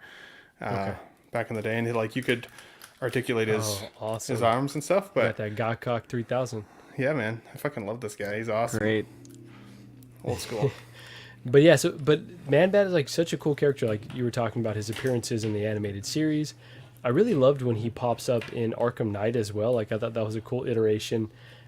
Mondo is not anything that I have been like super tempted to go get just yet, but this one is tempting me a lot. My biggest gripe is it's probably like 31 inches bigger than what you would need, but beyond that, I think it's just about perfect. It's just really a beautiful looking piece. So I'm excited for us to talk more about this, but I'm close. After the Sabretooth and this one and that Skeletor, they've got me very, very interested in grabbing a piece. But how about you, Eddie? What are you thinking? I think it's really cool. I don't remember those shows as well as most of you guys do. I know the characters, but like I'll never remember what show it was. But I think that, like you guys said, the lion is sick. And when I saw this on Instagram, like I just saw the picture that they put on Instagram with the wingspan. I was like, holy shit, that's insane. Like it made me stop for a second and want to like post it in all the groups, even though like I'm not collecting this line or anything. I just thought it was crazy. But the head sculpts are really cool. And like Ben mentioned, the playing Arkham Knight, because that's the only one that I played. Some of my favorite like missions or parts of the game was when you get to play as Man-Bat, because it was really cool. But yeah, I think it's a sick line, dude. Yeah, so I was going to talk myself out of getting these Mondo animated 6-scale figures because I already have most of the 7-inch line up above me here, and I'm going to show you guys a collection tour soon, so I'll take you guys through them because I've been picking up a couple more. But I wasn't going to buy it, and then I ended up pulling the trigger on the Joker and the Batman earlier this week. I had to have them. I've wanted them for about a year and a half. Ever since, well, honestly, probably about a year, because ever since the SDCC showed them in 2022 is when I wanted them. And so this guy popped up today, and it was like, well, shit. Now I'm starting the line. But he's so large, kind of like you were joking, Marco. It's like, it is almost bigger than anybody needs, in the sense of like, I'm not exactly sure how I would display it. You'd almost have to display it with the arms down. I had the same issue. Right, I had the same issue with my NECA Gargoyles figure. He comes with wings that are already splayed out. You can't put wings on him. Like, he doesn't have the folded in wings. I think that comes with a different figure. And that figure's too big, and that's not even 6 scale. So this, I'm like, as much as I'm excited for the Batman and the Joker, if I get this, it has to be displayed this way. While I would say, Eddie, that show is worth revisiting, dude. Every episode in that first season is like watching a piece of art. The story writing is amazing. The character growth, insanely good. They drew all that animation on black paper, and that's what kind of gives it that like noir feel. It's gorgeous to look at, and still amazing stories. And I believe, again, from my recollection, this is the first episode on Leather Wings, and so definitely worth looking into. In terms of Man-Bat, the character, badass character. I've got the Lego minifigure. I've got the guy beside me here. This may or may not come to the collection at some point. I think the only true issue I have, without being, talking about that size issue, was the cost. $255 is steep. Real steep. And because we're not getting like an actual, like, we're getting several head sculpts. I shouldn't say that we're not getting a head sculpt. Obviously that's not the case, but we're not getting like a movie realistic head sculpt. There's no soft touch material on this figure. It is just a lot of plastic.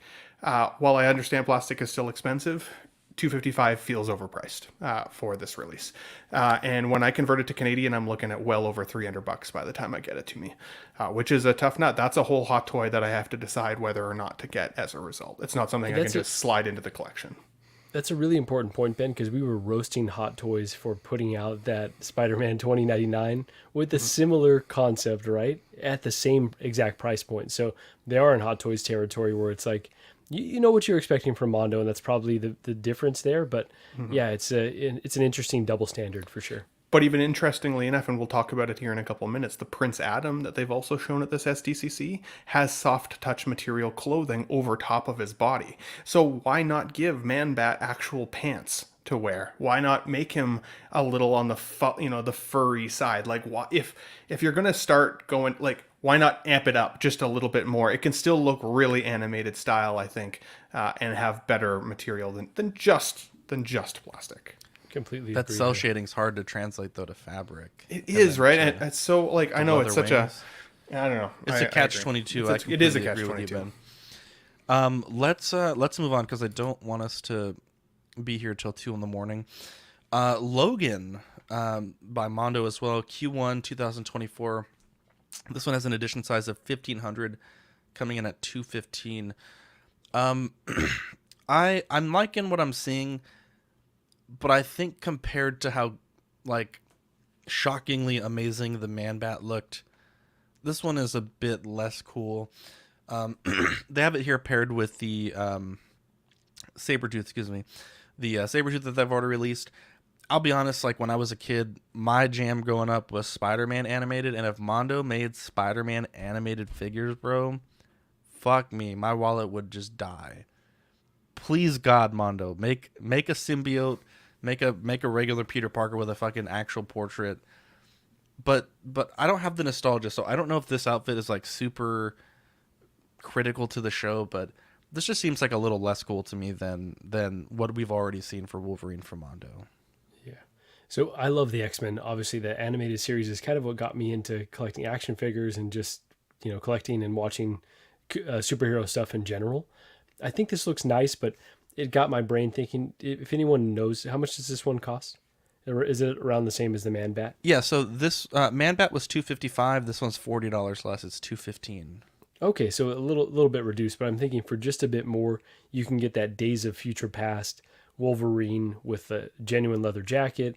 That's like a much better representation for me personally for my collection.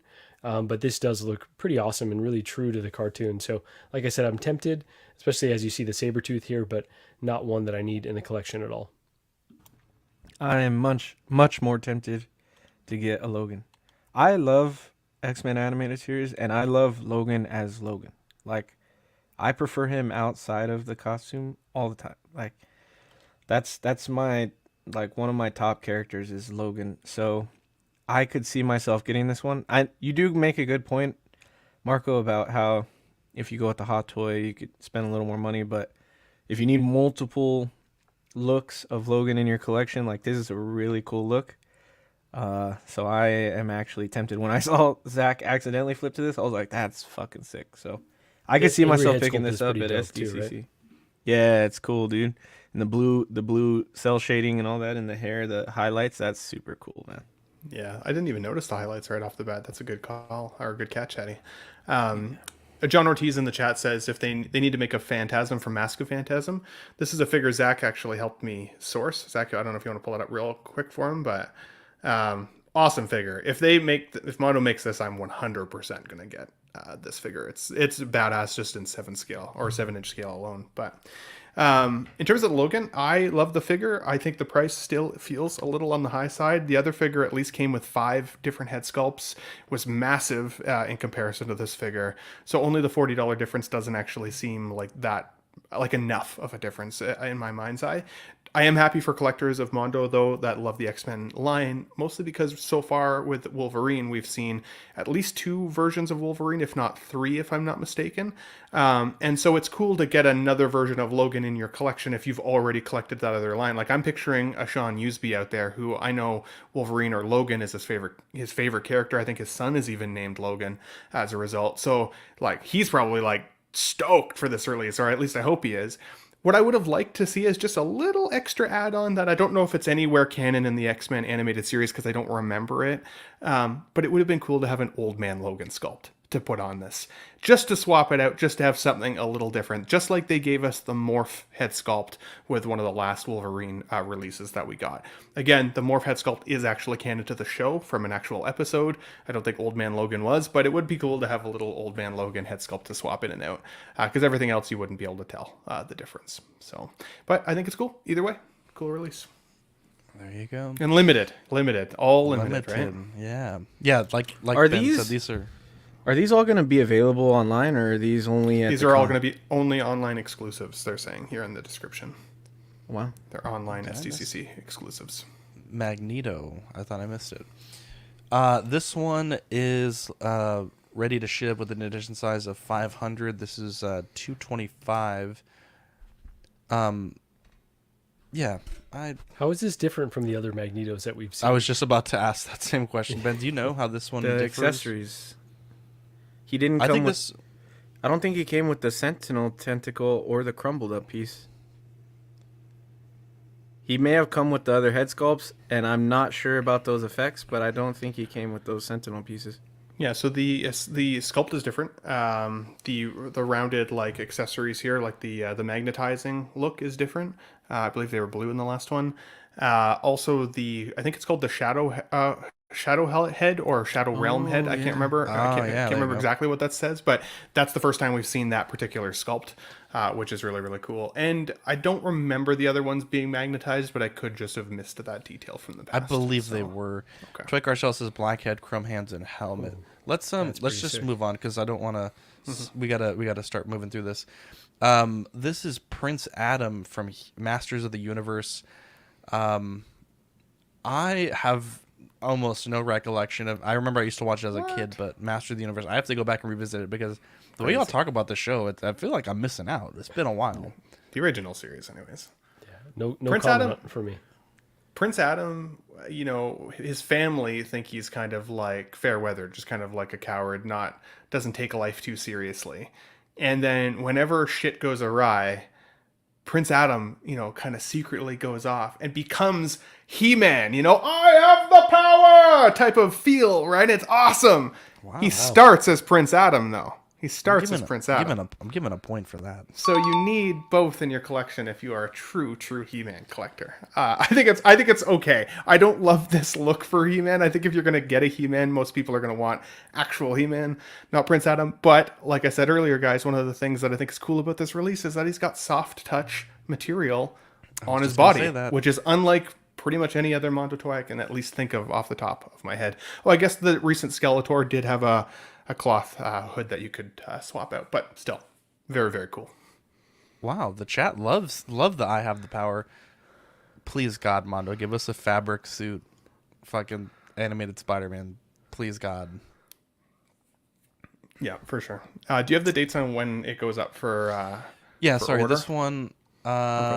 Q1 2024 ES of 2000 is $250. I don't know that there was any more information from that. I know some of them are being shown as of the 17th and the 19th, I believe. So what's that next week? Yeah. Star Trek Next Generation. Say the name for me, Ben. Help me out here. Data. Lieutenant Commander Data. I need a button that just plays that. This one was $230 for the Essential, $190 for the what do they call it? Opposite of Essential. But this one's a standard Q4 2023 release. The pre-order ends July 26, 2023. Ben, tell me about this. Yeah, so the weird part about this release, in my opinion at least, was two things. The photography, while at least it's clearer than some of the other photos we've seen from Exo-6, because for whatever reason, they're notorious for having kind of blurred photos. And I honestly think it's so that you can't see the quality of the release all that well when you pre-order it, unfortunately. This is at least a pretty clear photo. But what I'm not loving about these photos is that you can see, even just in these two screen pictures, they look like two totally different colors. There's at least 3 different yellows that we see through all the solicitation photos. So at this point, we're not even really sure what we're getting. In some of the photos, the skin pigmentation on the right looks really good. And then on that last picture that you had on the left, it looks like he's kind of pink. I don't think Data's pink. He doesn't have skin pigmentation. He's an android. So I think this will be closer to what we actually see from the release. And I think the likeness to Brent Spiner, the actor, is awesome. Awesome. Now, I'm a little biased because Data is one of my favorite characters of Star Trek and really of all time. I love Data. Spot, being the cat accessory, is a must-have in my opinion. Spot, just the emotional journey that Data goes through for this cat. Being an android who's he doesn't have emotions, right? He kind of learns what love is by taking care of Spot. And in the film Star Trek Generations, there's a scene where the Enterprise crashes on a planet, and at the end of the movie, Data is looking for Spot and finds the cat. And I tear up every time I see that scene. It's so good. So in my opinion, spot as a necessary accessory. The only other thing that they didn't show us initially in the solicitation here, and I think they've added the picture, is that with the standard version, which is the deluxe version, you do get an extra head sculpt that has a panel that opens, so you can see some of those Android components on the inside, whereas the Essentials version does not come with the cats, and it does not come with that extra head sculpt. And Hannah, my friend, is here. She says kitty with the hard eyes. Love to see that it. gal. I would say in terms of 6 scale animals, this is like a solid B. I think Hot Toys Einstein's still the bottom of the barrel, but you're not wrong. I dig. Oh, look, there's a cat in her little picture. That cat might be this cat. Yeah, that's Felix. That cat's Felix. Oh, look at that, Felix. I'm 100% with you, Ben. I think, and it's weird because I know I'm dying here. I'm sorry. Nan Jim has always stated like that the color and how the color appears is like the big point for him, especially with like the red outfits. So to see it be this different in their solicitation photos, photo to photo, is pretty crazy. I like the skin tone for Data on the right. He does have kind of like a Data. I don't know. Jesus. I'm not even gonna let you talk about this character if you can't name him properly. Okay, get him out of here. Who does he think he is? Wow, what a gatekeeper! Oh my God. What a gakeeping fan. What a gatekeeper. Fuck, what a gatekeeper. I'm gonna call him Ganondorf. I think the skin tone is better here. I think on the right, he does have like kind of a greenish tint to his skin tone. It's very unnatural looking. In fact, the first time I saw this show, I was like, "Is this dude have jaundice? Like, why does he look like this?" And I didn't know he was an android until they kind of spilled the beans. But I was like, "Why does this motherfucker look like this?" In the future, they've forgotten the cure. His behavior didn't give it away. You didn't think he was an android based on how he fucking talked. Look, man, that's how some people I know act. So I don't know. That's true. There was one other call out, which was this picture actually, Zach. So good timing there. This is solicited with this con or control panel basically on the bridge of the Enterprise. There are 2 of these. They are opposite to each other. This does not come with the figure. It was just a tease, similar to the captain's chair for the first contact line that we've seen. I'm hoping that the cost stays low on these though, because I do think it would be cool to have Data sitting at the con for a bit of a bridge look to it. But no, I already ordered my standard version. I'm excited for it. Marco doing his best. Wow. Okay. I feel like I want to say it right, and I keep thinking it's the opposite. Data. Which one has it been? Data. Date. Okay, I gotta put a sticky note somewhere. Think of a Ben date is with saying it different each time. Data. I think he is. I gotta check. check. I could have swore he said Data, and then he said. I've never said Data. There's absolutely. Look, I've got 2 Datas on my desk right now. One's a USB, which is really cool, and the other is the Playmates version. 2 Datas. Nerd. You love to see it. Anyways, our bonus code. Why did I click the Patreon button? Join that too. Our bonus code for the Carnage. The bonus code is Data. So, what is Eddie giggling about? Dude, that was the best joke you've ever said. Okay, well, let's leave it alone. Leave it in the private chat. Collector's Edition Carnage giveaway by Collector Zone. The bonus code is Data. However you want to spell it. Join in the giveaway. You can win a Carnage figure. Let's leave it at that because we're going to be here all night.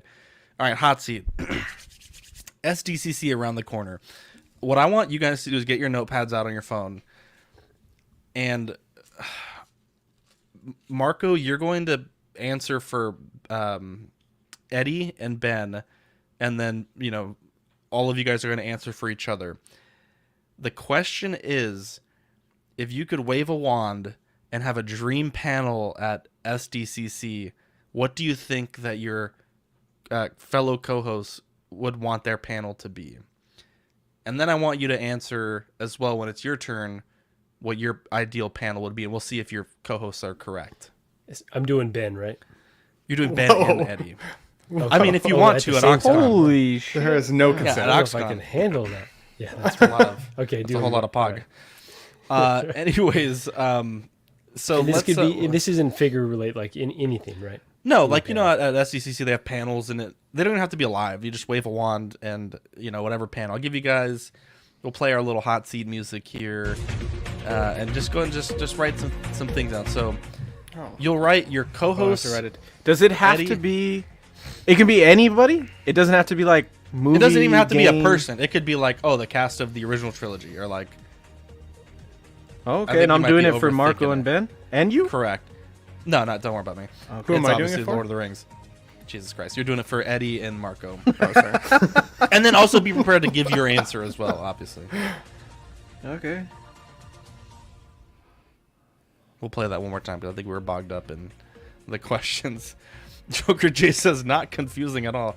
It's Fuck you. super confusing. Okay, it's not that confusing. You just I have picked no idea what two I'm other doing. co-hosts. Yeah, okay, what panel do you think Eddie would, if you could go to any panel of SEC people, like who would be sitting beside him on the stage? Is what you're saying? Who I'd want to see and talk, like interview and like. Sure, yeah, or visit like the panel. I had this great idea. I thought this was so good, and you guys have ruined it. I hate every single one of you. It's not fun if we don't try. And then ruin it a we'll little do. bit. No, this is. Yeah, and you'll get points. You'll get, if you get both right, you get 4 points. You get one right, you get 2 points. You get a 1 point, I guess, if you just answer the question. I like this. So wave a magic wand. So even if we know those folks aren't going, Yeah. it'll be the dream panel. Yeah, Exactly. Thank you. This is a good question. Jesus, thank you, I'll give Marco. props, Zach. You're under the weather. I'm You're rallying like posting Bane. this- I'm here sick. You really are. I got fucking jalapeno bacon mac and cheese that was ready at 8:35 that I'm waiting 2 hours to eat. So give us a fucking. Ben's got the nerve to I disrespect. feel like It's my answer isn't I would like never such. super All right, Ben. in depth and long and cool. All right, Ben. Okay. Now, what did you guess for Marco's panel? He did it wrong. I already know. From Marco's panel, I put on here that Marco would Don't have answer, a Marco. Oh, so I can't give the answer though. I can. Yes. Okay. Yes. Marco's panel would be a panel of people that surround him called the We Said Yes panel. And everybody that would be there would just consistently tell him yes to anything that he wants to buy in life. better than me. I don't think that you did this right. But okay, so what would Eddie's panel be? You said it could be anybody. It doesn't have to be anybody specific. wanna This hear is a mine. real high thought I right wanna- here, but I I like really it. wanna like hear it, mine. Ben. This is a higher thought. I kind of dig it, to be honest. What would Eddie's panel be? The Batman Forever panel. Oh, Everybody okay. there would be from the film Batman Forever, and we'd Okay. all have a chance to talk about some cool All right, shit. Batman This Forever. is true. Okay, And Marco? the We Said Yes panel for Marco. Very nice. for Ben. So for Ben, I said it would be a Star Trek Next Generation reunion. Next So just Generation? I don't know what next. Yeah, Next Generation.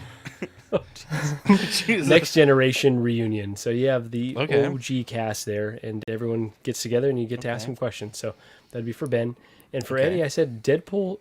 This upcoming Deadpool 3. I think he's going to be really into everything that they got to announce, all this potential cameos. So I think he'd be really, and also he gets to see Elektra in person.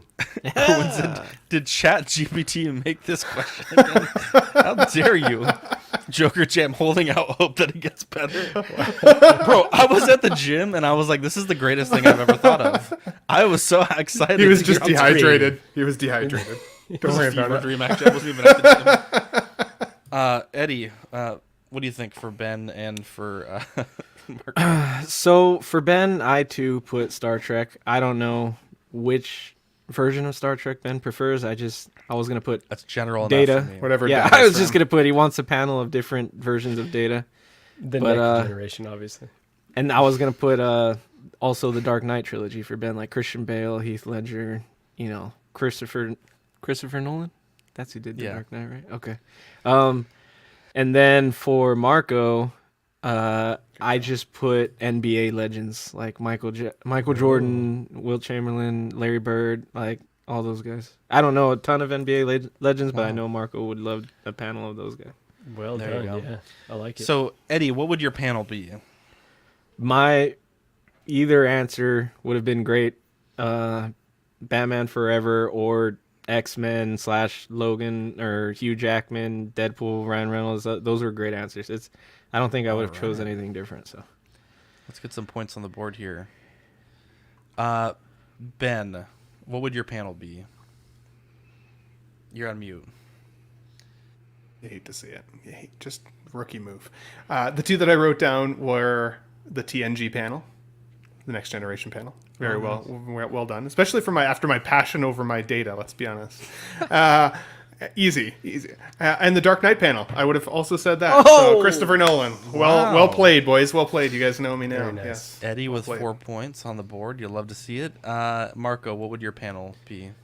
Yeah, neither of the guys, although I would like to be surrounded by either Yes Men or NBA Legends. That was pretty well done. I think it's tough. It's tough for me because I just like a lot of things and maybe not one thing really intensely. But I said the King Dynasty panel. I want to know what the hell they're doing. Are we getting a new king? What's going on with this? So that's what I would want to see.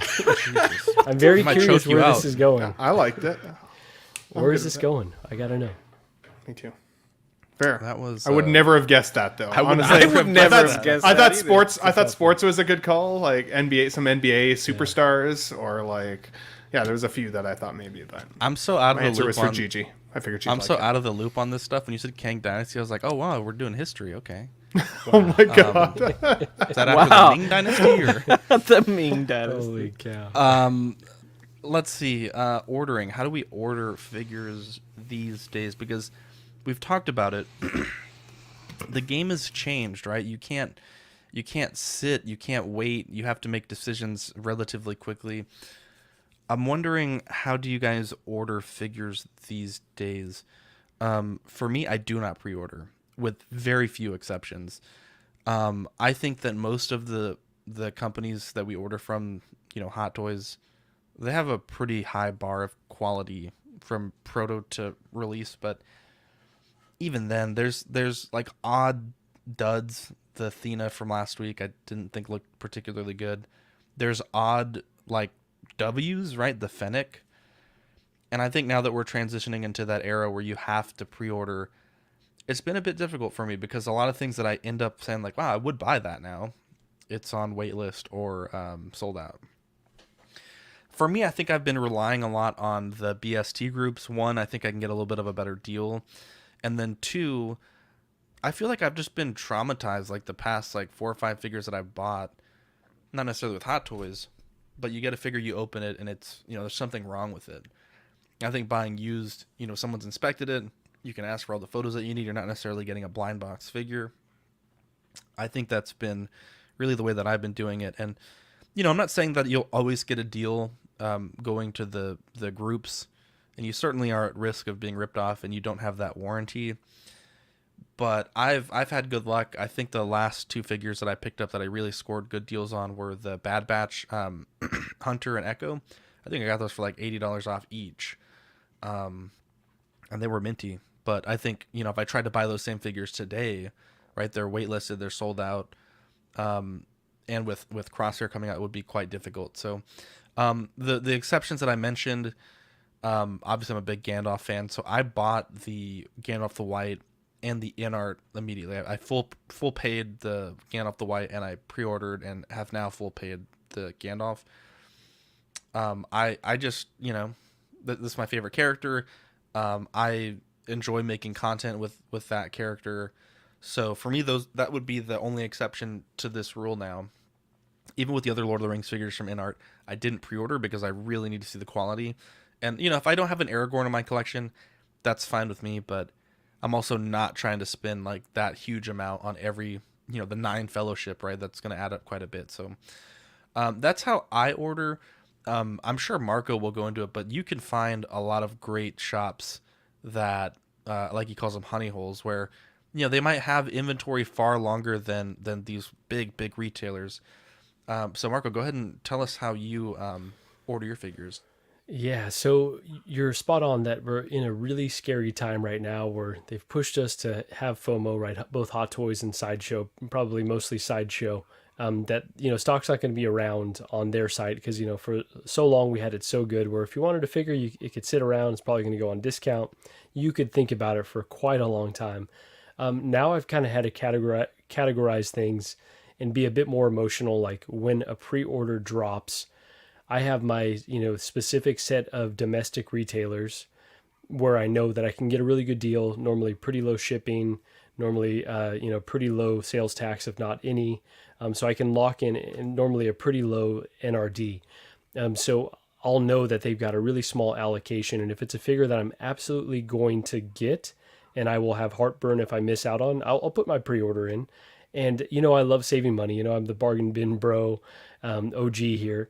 But I think that kind of, I'm more in the collecting to collect and less to save money, right? If I was trying to save money on everything, I wouldn't be in this at all. So there are certain figures that I don't want to have to stress about trying to find later, because it could end up that I get a good deal. It could end up that I've got to pay more. And if I pay more, I think I'll end up being pretty annoyed. So really categorize like, okay, I know for sure figures that I'm going to want. And it's been a pretty foolproof method. A lot of pre-orders are coming in now, and there's not many that I regret, because a lot of them are figures that I really, really either had a connection to or really wanted. So have my list of those there for Hot Toys specifically. For third-party figures or for in-art, I would say I'm pretty safe with 1/6 kit. I have gone with, let's say, 1/6 corner before. They shipped my Rogue to me, had a really good experience there. But 1/6 kit seems to be really, really safe for those other outliers outside of Hot Toys. So I like to stay within my comfort zone and kind of go where I feel comfortable ordering from. And then for a lot of the figures that I'm waiting on, just to see if there's deals, Pop Culture and Sideshow are really where I go to hunt those. So Sideshow, if you've got some points built up, they're always doing sales and trying to clear out inventory still. And so I would say for those ones that I've been waiting on, those are really where I find a lot of the good deals. So got plenty of eyes on a bunch of things. And I would say Toys by an Agent is one that I had used traditionally, but when he kind of pared back the free shipping, which I think is starting to be phased in a bit more now. So I might start going back to that. So I've got my honey holes that I really, go to, and I don't really stretch beyond that because I'm afraid of getting ripped off for sure. I forgot you called them that. Just quickly here, there's a ton of great retailers. I didn't even think to mention a few, but historically I've had a lot of luck with Stevens Collectibles. I know that they just moved to a newer location. We're hoping to do some GoPro footage at their new location. Collector's Zone, really great to us. And a lot of these, like Stevens doesn't, but Collector's Zone, they have their own group, the Cantina. You've probably heard us talk about it before, but they do exclusive coupons and like discounts there. Signing up for email lists really helps also. When you can get alerted of those sales. And Marco hit it on the nail with Pop Culture. They have some crazy discounts that they do. And, even with that higher shipping from Australia to here, you get some crazy deals. So definitely a good spot to add to the list. What about you, Ben? Yeah, it depends, I guess, on what I'm looking for, I would think. So, like, obviously, if I want a brand new figure, I've had a couple really good experiences, lots of great experiences through Sideshow, like most folks. I don't think I've had a bad experience from Sideshow, actually, now that I say that out loud. It's been consistently always very good. And then I recently got my Jokers from 1/6 Kit. I'd say a fine experience there. I got the figure. It was exactly how it was. It was exactly in the condition that I would expect. The payment was fair. The shipping was extremely fair, especially to Canada. I paid virtually no custom charges on it, like I have to with Sideshow. I always have to pay wickedly huge Sideshow customs charges, so that sucks. So for the size of the box and everything, that was very reasonable from Kit. I haven't bought anything from Collector's Zone, but I've had really great interactions with the owner of that business. He's even chatted with me when I've been looking for different Star Trek figures and stuff. He tried to hunt some down for me, which I appreciated, and he took the time to message me directly, which I thought, as a business owner, was amazing. Amazing service. For Grail figures, if you want to call them Grail figures, whatever I think is a Grail. So, for example, the Jack Nicholson Joker, I've got coming here pretty soon from a fellow collector in Collecting Weekly, Scott Bradley, or Big Peps, I think you guys call him. Oh, you got it, huh? Dang. I pulled it. Well, I haven't pulled the trigger yet. I was like, when I sell the house on the 13th, the first thing I'm going to buy is your Joker. So I'm going to message him tonight. I got 2 more days. I'll give you $10 extra. I did tell him to talk to you. So. I know.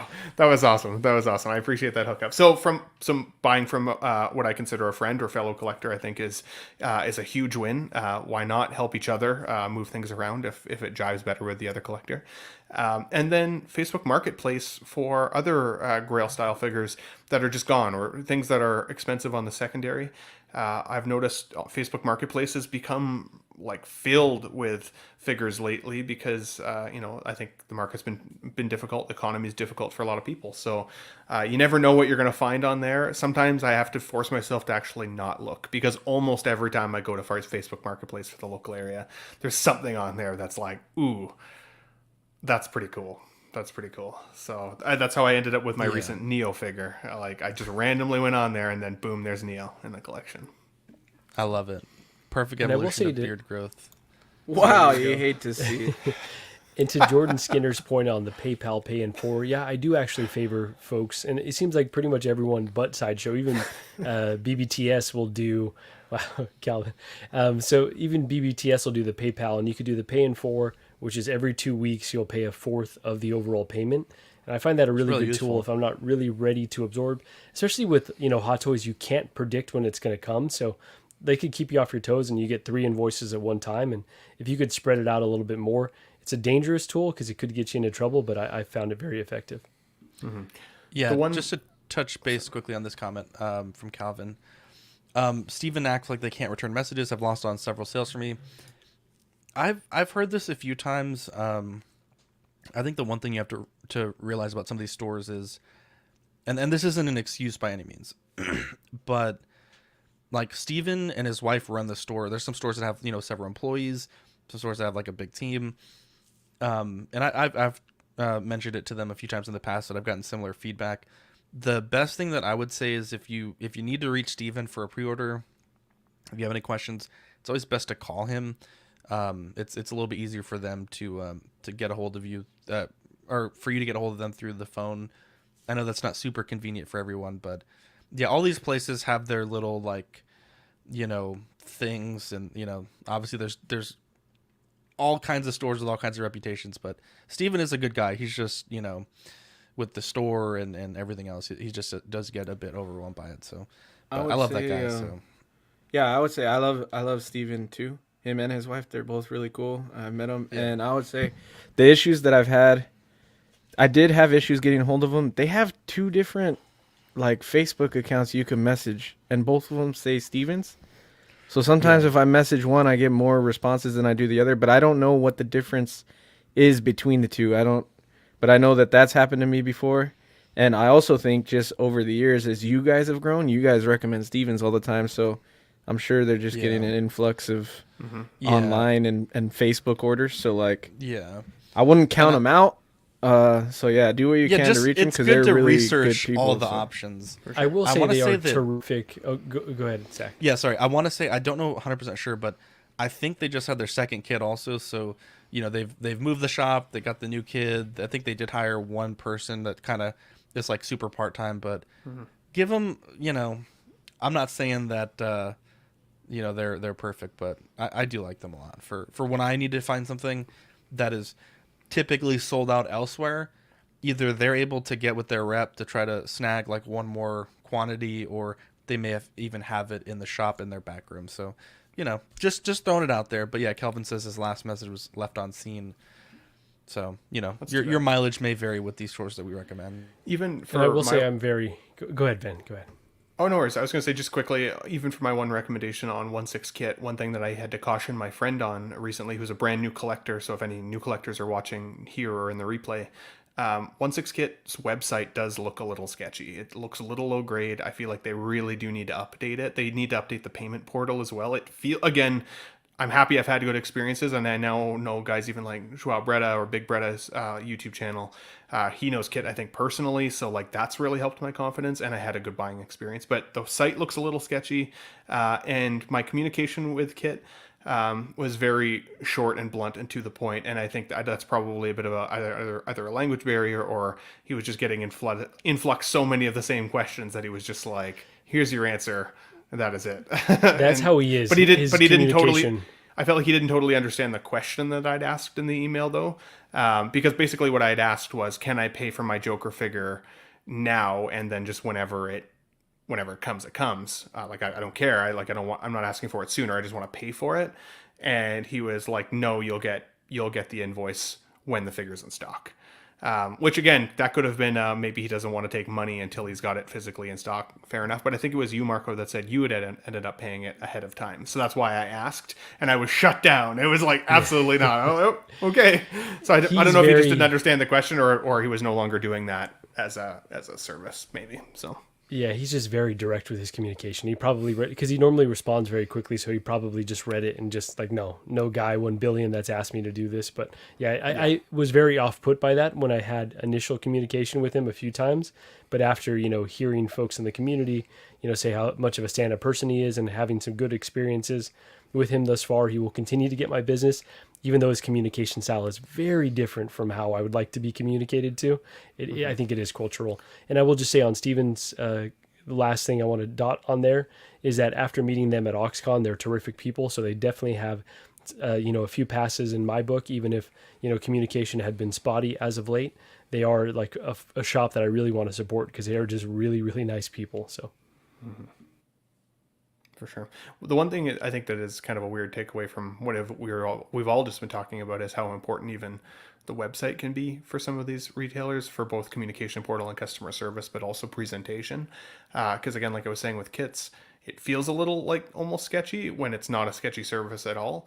And then you have, people who have had so many bad experiences with T-dubs, out there. But their website is great. So I can see if like you're a new collector looking for Hot Toys and you encounter one of both websites, you're going to feel safer and more confident buying from T-dubs just because the website looks better and more put together, even though Kit has obviously the significantly superior surface and quality. So it's crazy. That is important. Invest in your sites for future, sideshow competitors, at least, I would say.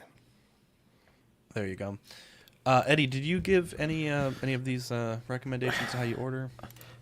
So for me, I'm not pre-ordering a lot of stuff right now, just, because of what's going on in my life. Like, I'm trying not to dig the hole any deeper because it can go deep with pre-orders. But what I'm doing with Sideshow is a lot of stuff I'm waiting for daily deals. So, like, I check the daily deals regularly because I feel like a lot of the stuff that I want goes on there. And if it does, I order it from there.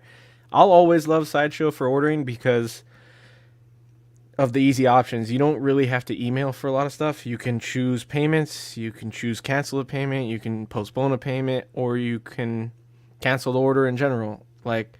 So Sideshow will always be the easiest website for me to pre-order, although there are things about it that I don't like you may get a better deal in certain websites or things like that, but I'm usually only ordering from Sideshow now on daily deals, so usually it's because there's a deal, so it's not a big deal. And then as far as Zach mentioned, in-art stuff, which is something that I am ordering with the Lord of the Rings line, so pre-ordering those is essential for me because I feel like they're going to sell out because most of the stuff has sold out. So I do try to pre-order those quick, not only because they sell out, but because I want to order it from specific sites. There are certain websites I don't like. I've talked about it. I'm not going to bring it up, but there are certain sites I don't like. So for in-art stuff or even some third-party figures and stuff, I like to use 1/6 Kit, usually because he has the best deals. I also like to use KG Hobby if it's not available on 1/6 Kit. KG Hobby is pretty good, and they usually have cheap shipping or free shipping a lot of the times, and they have low down payments and kind of easy to get a hold of too. They're I don't know where they are exactly, but I know they're not in the US, so a lot of the times they'll get back to you at night, just because of different times of day, but they're easy to get a hold of. So KG Hobby, and then statues and also in our stuff, I like to go to Cosmic Chase, which is ran by Ben. He's well known in the statue community. I get my Queen Studio stuff from Ben. He's great on shipping. He has payment plans, and so this was kind of new to me when I started ordering statues, but there's a system called Partially, or a website, and it's like a payment plan website that they use, so you don't use PayPal, or it's not through their own website, which was kind of scary to me at first because it's a third-party thing. But I've used it several times, and it's really easy, and you could choose the amount of payments you want. You have a login, so if you log in, you can go in there and see anything you have on payments, whether it's from one distributor or another. So like if I had something from Spec Fiction and from Cosmic Chase, they'll both be on partially, even though it's like a third party website. So it's easy to keep track of everything. And it's kind of like Sideshow, where you can, I don't know if you could push a payment, but you can pay a payment early, or you could see your schedule of payments, or you can cancel a payment, stuff like that.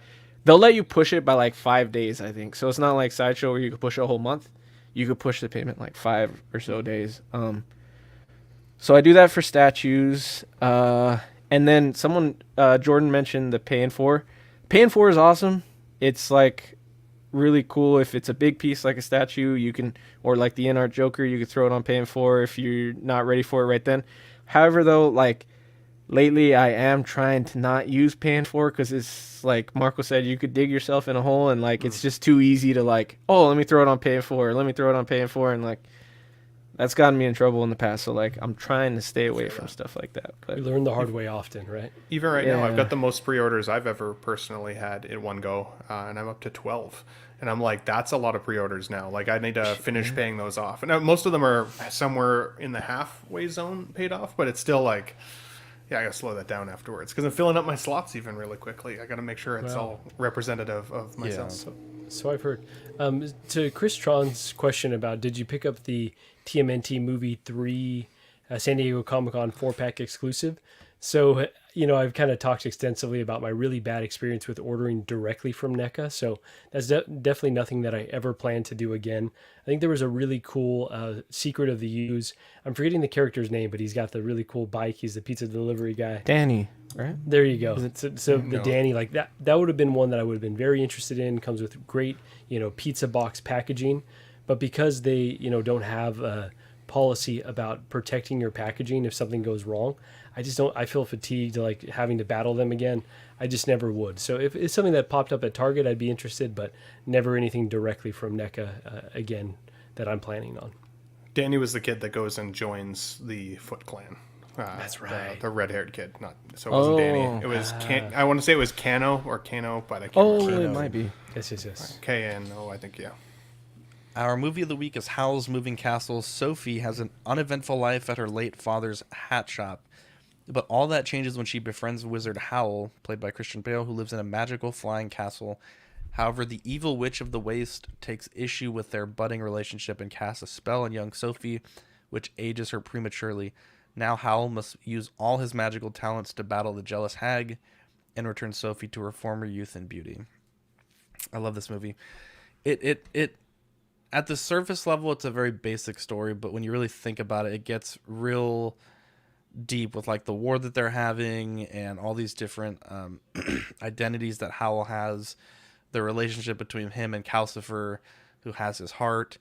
It's just such a great film, and admittedly, I hadn't seen this one until very recently, when they all kind of went to HBO, and I could start like kind of going down the list. This one really, really impressed me, and if you haven't seen it, it's, you know, for people that are not into anime, I still think it is worth a watch. It's a beautiful story. Christian Bale's voice acting is fantastic. The way he portrays Howl, he's very like vain. Anytime anything like slightly insignificant happens, he gets like super depressed, and in a way I can relate to that. I feel like with all my anxiety and stuff, like anything happens and I'm just like falling apart, and I really like that. And the way that Sophie's able to balance that, obviously for most of the film she's stuck as like an old woman, is fantastic. The relationship that develops between sort of their little family, what they call it, you know, they kind of go from being enemies and the witch curses her, and then they kind of end up by the end of the film all sort of being together, I think is really great.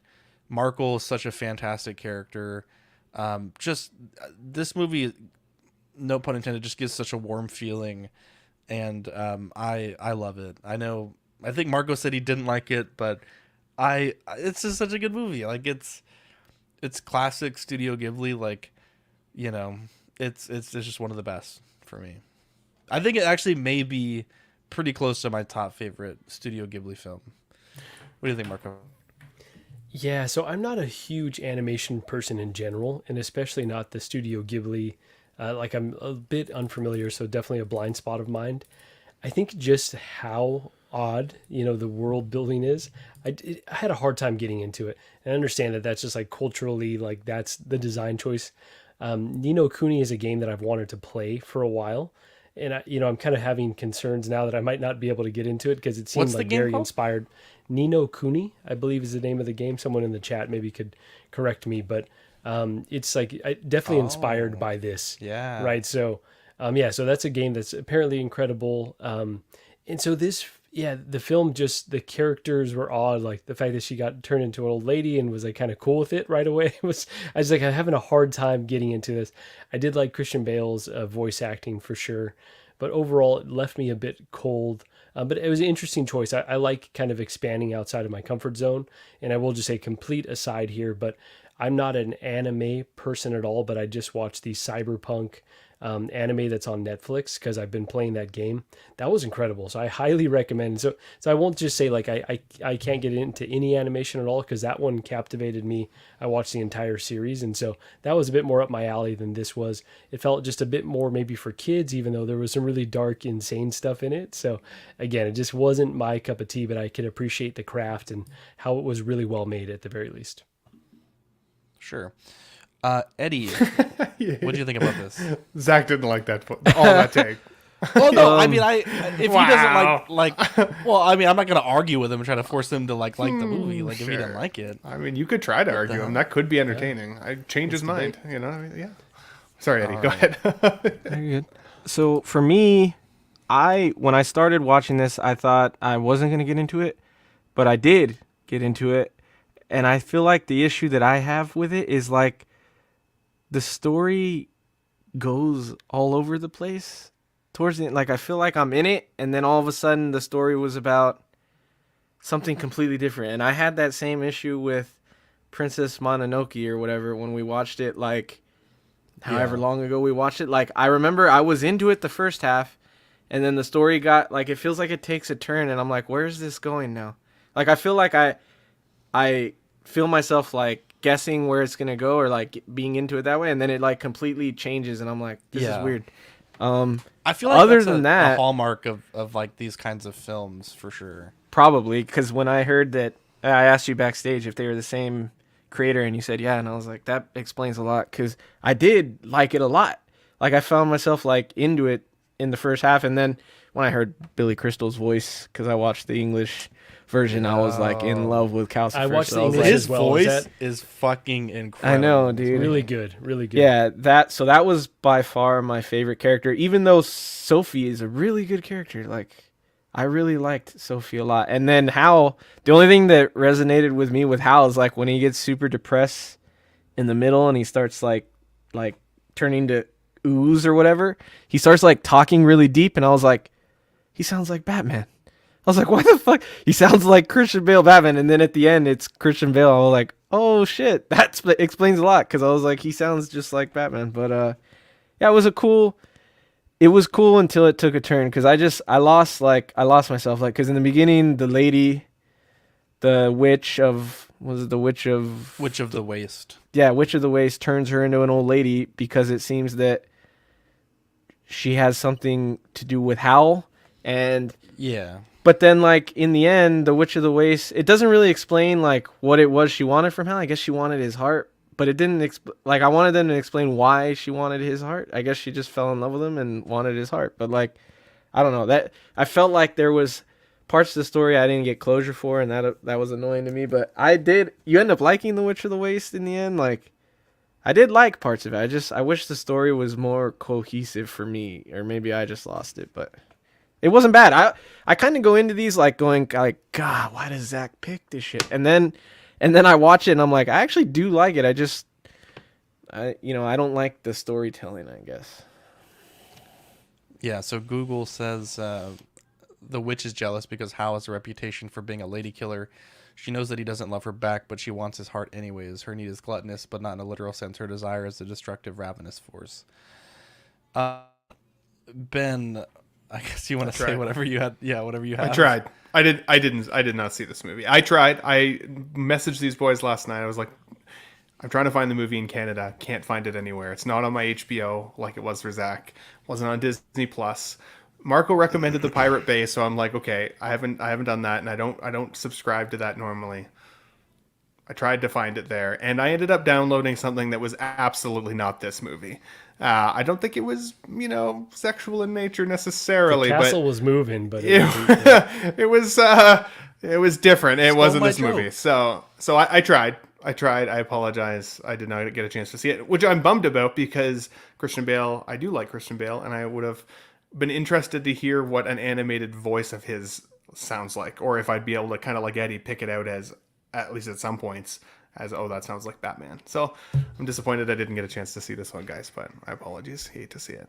Mark P says it's on Netflix. I don't have Netflix. I don't have Netflix, unfortunately. I lost it in the move, in the suddenly divorce. I will say we had 2 weeks to watch this, and we didn't find out until last night. So we got to let each other know before the day of the show. It has been a crazy week. You got to fair game the shit out of the streaming services.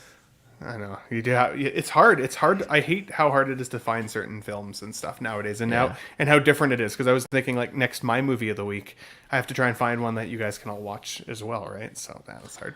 Marco, Dean's not here, so the choice is yours. Do you have an idea of what you'd like to pick? I've got a few written down. Let me just double check, and then Ben, just try to find it like not the day of. So yeah. Let me don't leave shit to the last minute. Can one of y'all read these for me? Because I feel like I would just collapse if I had tried to do that. So the three, I can try it if you want. The three pillars, we have Ian Seabee, Renee Mendez, Eric Mariscal, Quinn Aguirre, King Louis, Mark Pearson, Paul Schreiber, Equan, Chris Valencerina, Ben Thomas, Chris Leddy, David Jones, Sam Gist, Daminator, Joao Breda, Thomas Clark, Eric Switzer, Six Guns Figs, Bad Fish, Toy Cartel. We got Danny Lee, Deanie Martin, Stephen Krett, Big Fern, Cesar Mariquin, Mark Phillips, Lisa Martin Bomonsky, Rick D. Gregorio, that was a hard one, Ricardo Valdez, Jose CZ, Erwin Edsina, the illustrious Raynor, Aled Morgan, Takathri, Wah, Derek, that one's a difficult one. Biandinsky, I apologize. Derek B, good. Eris Portillo, Alvin J, Jazz Carroll, Joe Ridley, Pablo Meza, D-Rock, Matt Clevenger, Seth Tucker, CC3PO, Scott Smith, Domaton, Stephen Percha, Sean Utzi, Scott Bradley, Stephen and Maria Stanley, Eddie Manzanares, Louis Bennett, Chip Perrin, Jimmy Hernandez, Gigi the Judgmental, and Brenton Palmer. Well done, Dean makes that look way easier than it is. I will give him credit for it. That's my first try, but he makes it look I'll give you a bonus point. We're sitting at 9 points for Dean, 5 points for Marco, 10 points for Ben, Eddie with 4 points. I got the movie of the week ready, but I'll save it to the end, yeah. No, tell me, please. I'm curious. Okay, so Jurassic World Dominion, I have not seen yet. Bro, yes. I'm very curious because I know it's like pretty panned. I'm very curious to You're going to hate it. Is that the newest one? I loved it. The newest one. Yeah. It is free on Amazon I Prime. Won't see you guys next week. Wow. Bro, I love that movie. Maybe I'm just a fanboy, but I really had fun with it. That's an excellent choice, Marco. For July, August Patreon benefits, we have the ZW Crystal Glitter sticker. This is our first ever Crystal Glitter sticker. I did send this with you guys as May, June. It was a few days into July, but I guess I'm half late, half early. But you guys will be getting these probably this week. Oh, look, Ben has one already. Look, let's show that on screen. That is a really cool sticker, dude. Look at that, bro. That is dope. It's on my Wi-Fi extender. You'll love to see it. I thought that was a mug. Every time the Wi-Fi goes out, I think about Zach. I was like, yeah, big fucking mug. You're drinking a gallon I've heard. a Magna mug. We also have the new logo Small Talk sticker, which we're not yet ready to reveal, but that's going to be a holographic sticker. So you got some cool stuff coming. I actually just placed an order for an OxCon Crystal Glitter sticker, so that'll be for the next cycle, and also perhaps passed out at OxCon. So, or maybe just exclusive to OxCon. I don't know. I have to think about it. Patreon starts at $5 a month for the hot seat, $7.50 for the digital tier. Certified crispy at $15 and $25 for What a Guy. We have one Pog set left. And so the network boys and myself, we're going to chat and kind of think about what we want to do for the next 6 Pogs. We might have to make an OxCon single Pog also. I think that would be fun for our little Pog night at OxCon. YouTube channel members, we have Absolute Irwin, Alvin J, Andres IB, Andrew Gibo, Benjamin Hansen, Big Ol' Fern, Blurred Dad Live, Bob Dylan, CC3PO, Chris V. Graham, CT603, DJ, Daminator, Dante's Boneyard, Eclectic Collector, Equan, Fat Batman, Gear Bear, Gotham Cenobites, Jake, Just Another Friday Night, Justin Sports Card, KJ Smith, LV Avenger 702, Mark Pearson, Eddie Money Mendez. We also have Mr. Mom's Collectibles, Knight, OG Fan, Owned FG Rick, 16 Figure Focus, Paul Schreiber, Philip the Fool, S-Beam, Sam Giss, Slifer, SpongeBob, Squareball, Sunnyvale Russ, The Ben Thomas Show, Toy Cartel, and Zeke. Yeah, Pog Night. We're going to get together and smash some Pogs. YouTube channel membership starts at 99 cents if you're a Patreon member, $2.99 if you're not.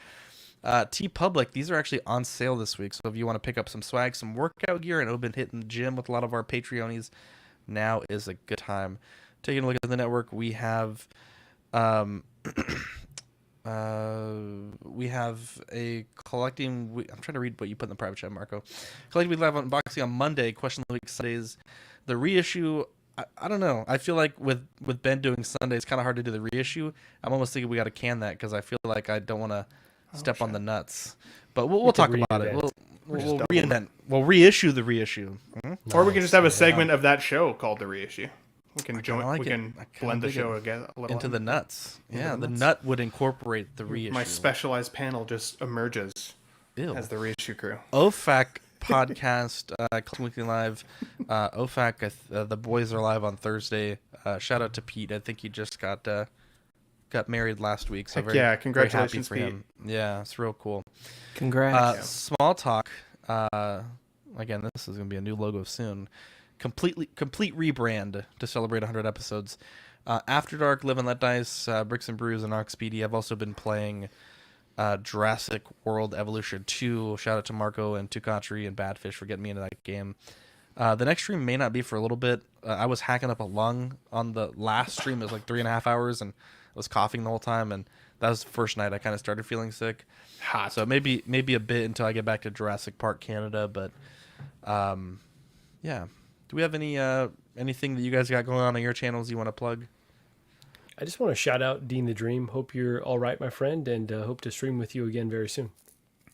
Definitely miss Dean. Doesn't even feel the same without the guy. I love that man. So honestly, after like the first 5 minutes, I felt pretty good. But I forgot he wasn't here until now. I was like, wow, Dean who?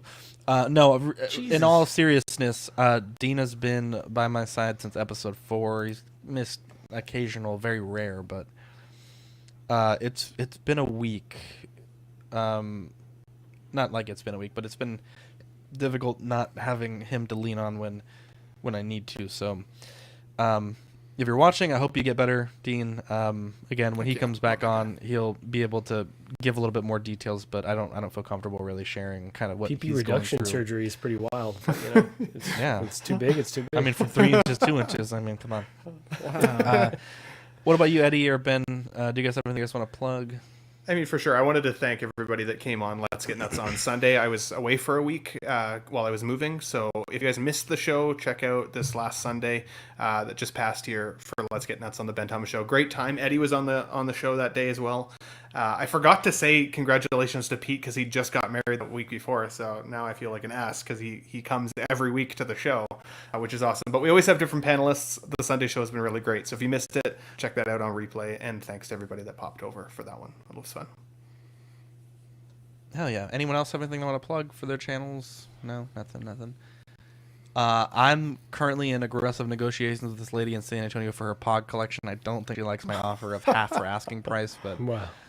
Hey man, those things aren't going to sell probably. So, you know, worst case, I'll just buy. There's a lot that I'm looking at for $35. It's 366 Pogs. So Pog night is going to be so much fun. Oh my god! I'm telling you, excited. between now and then, Ben, keep on me because I will buy Pogs and I will buy Oxcon Pogs I might will buy my own and bring a few. I got to test out a few slammers before I come all the way out there. There we go. Oh, I didn't know they were different. I thought they were all the same. One of the Pogs I saw says official regulation slammer. I thought they were all equal. I'm definitely more of a Pog watcher, a Pog cuck, if you will. Wow. You'll watch us slam some Pogs. Okay, here's what we should also do. We should also go buy some Beyblades and do a Beyblade night. Everyone slaps down $25. Winner gets the Beyblades. Now you're talking, dude. And then the poker night, everyone slap down some $10. Poku. The only poker I've ever played is Strip, and I lost. I don't know if I'm ever going to play poker again. Whoa. Ben usually just pokes your face. That's an After Dark segment. I'll tell you guys about that another time. He said this was him. This was him when he's like, "You want to get nuts? Let's get nuts." I hate you, Ben. You missed my joke. I'm sorry. Anyways, I said Ben usually pokes her face. Jesus. Tomorrow, Wednesday at 10:30 in the morning, if you're in Buncombe County, North Carolina, Bukkake? room 203. Oh my God. The court case between the comic scammer and my boy Brad is going down. He's suing for 10,000 of them things. So we may have news tomorrow. If you're in the area, join our Hotshot / Asheville Comics group. They're doing a breakfast beforehand, but there's a lot of people that are going to be there. The local news media is going to be covering it, so it's going to be pretty cool tomorrow. I hope that I have good news to share tomorrow night, but it's a court case, could go any other way, but I'm proud of the work that we've done to put out this story, and it's really gotten some legs now that some other YouTubers have picked it up as well. So really proud of what we've done. And we always say, right, if you have an issue with a store and a genuine issue, right, if you've been scammed, we will try our best to allegedly scam. We'll try our best to intervene and behind the scenes before we take it public. So we always offer that. You don't have to be a Patreon member. If you've been wronged, we will do our best to advocate for you and for the community. So at any rate, hope Dean gets better. Appreciate you guys for tuning in tonight. Appreciate you guys for stepping up tonight, because I was struggling the whole show, and Ben, you really brought the energy today. So we'll be back next Tuesday for another exciting episode of Collecting Weekly. Anyways, I'm Zach. I'm Marco. I'm Ben. And I'm Eddie. We'll catch you on the next episode.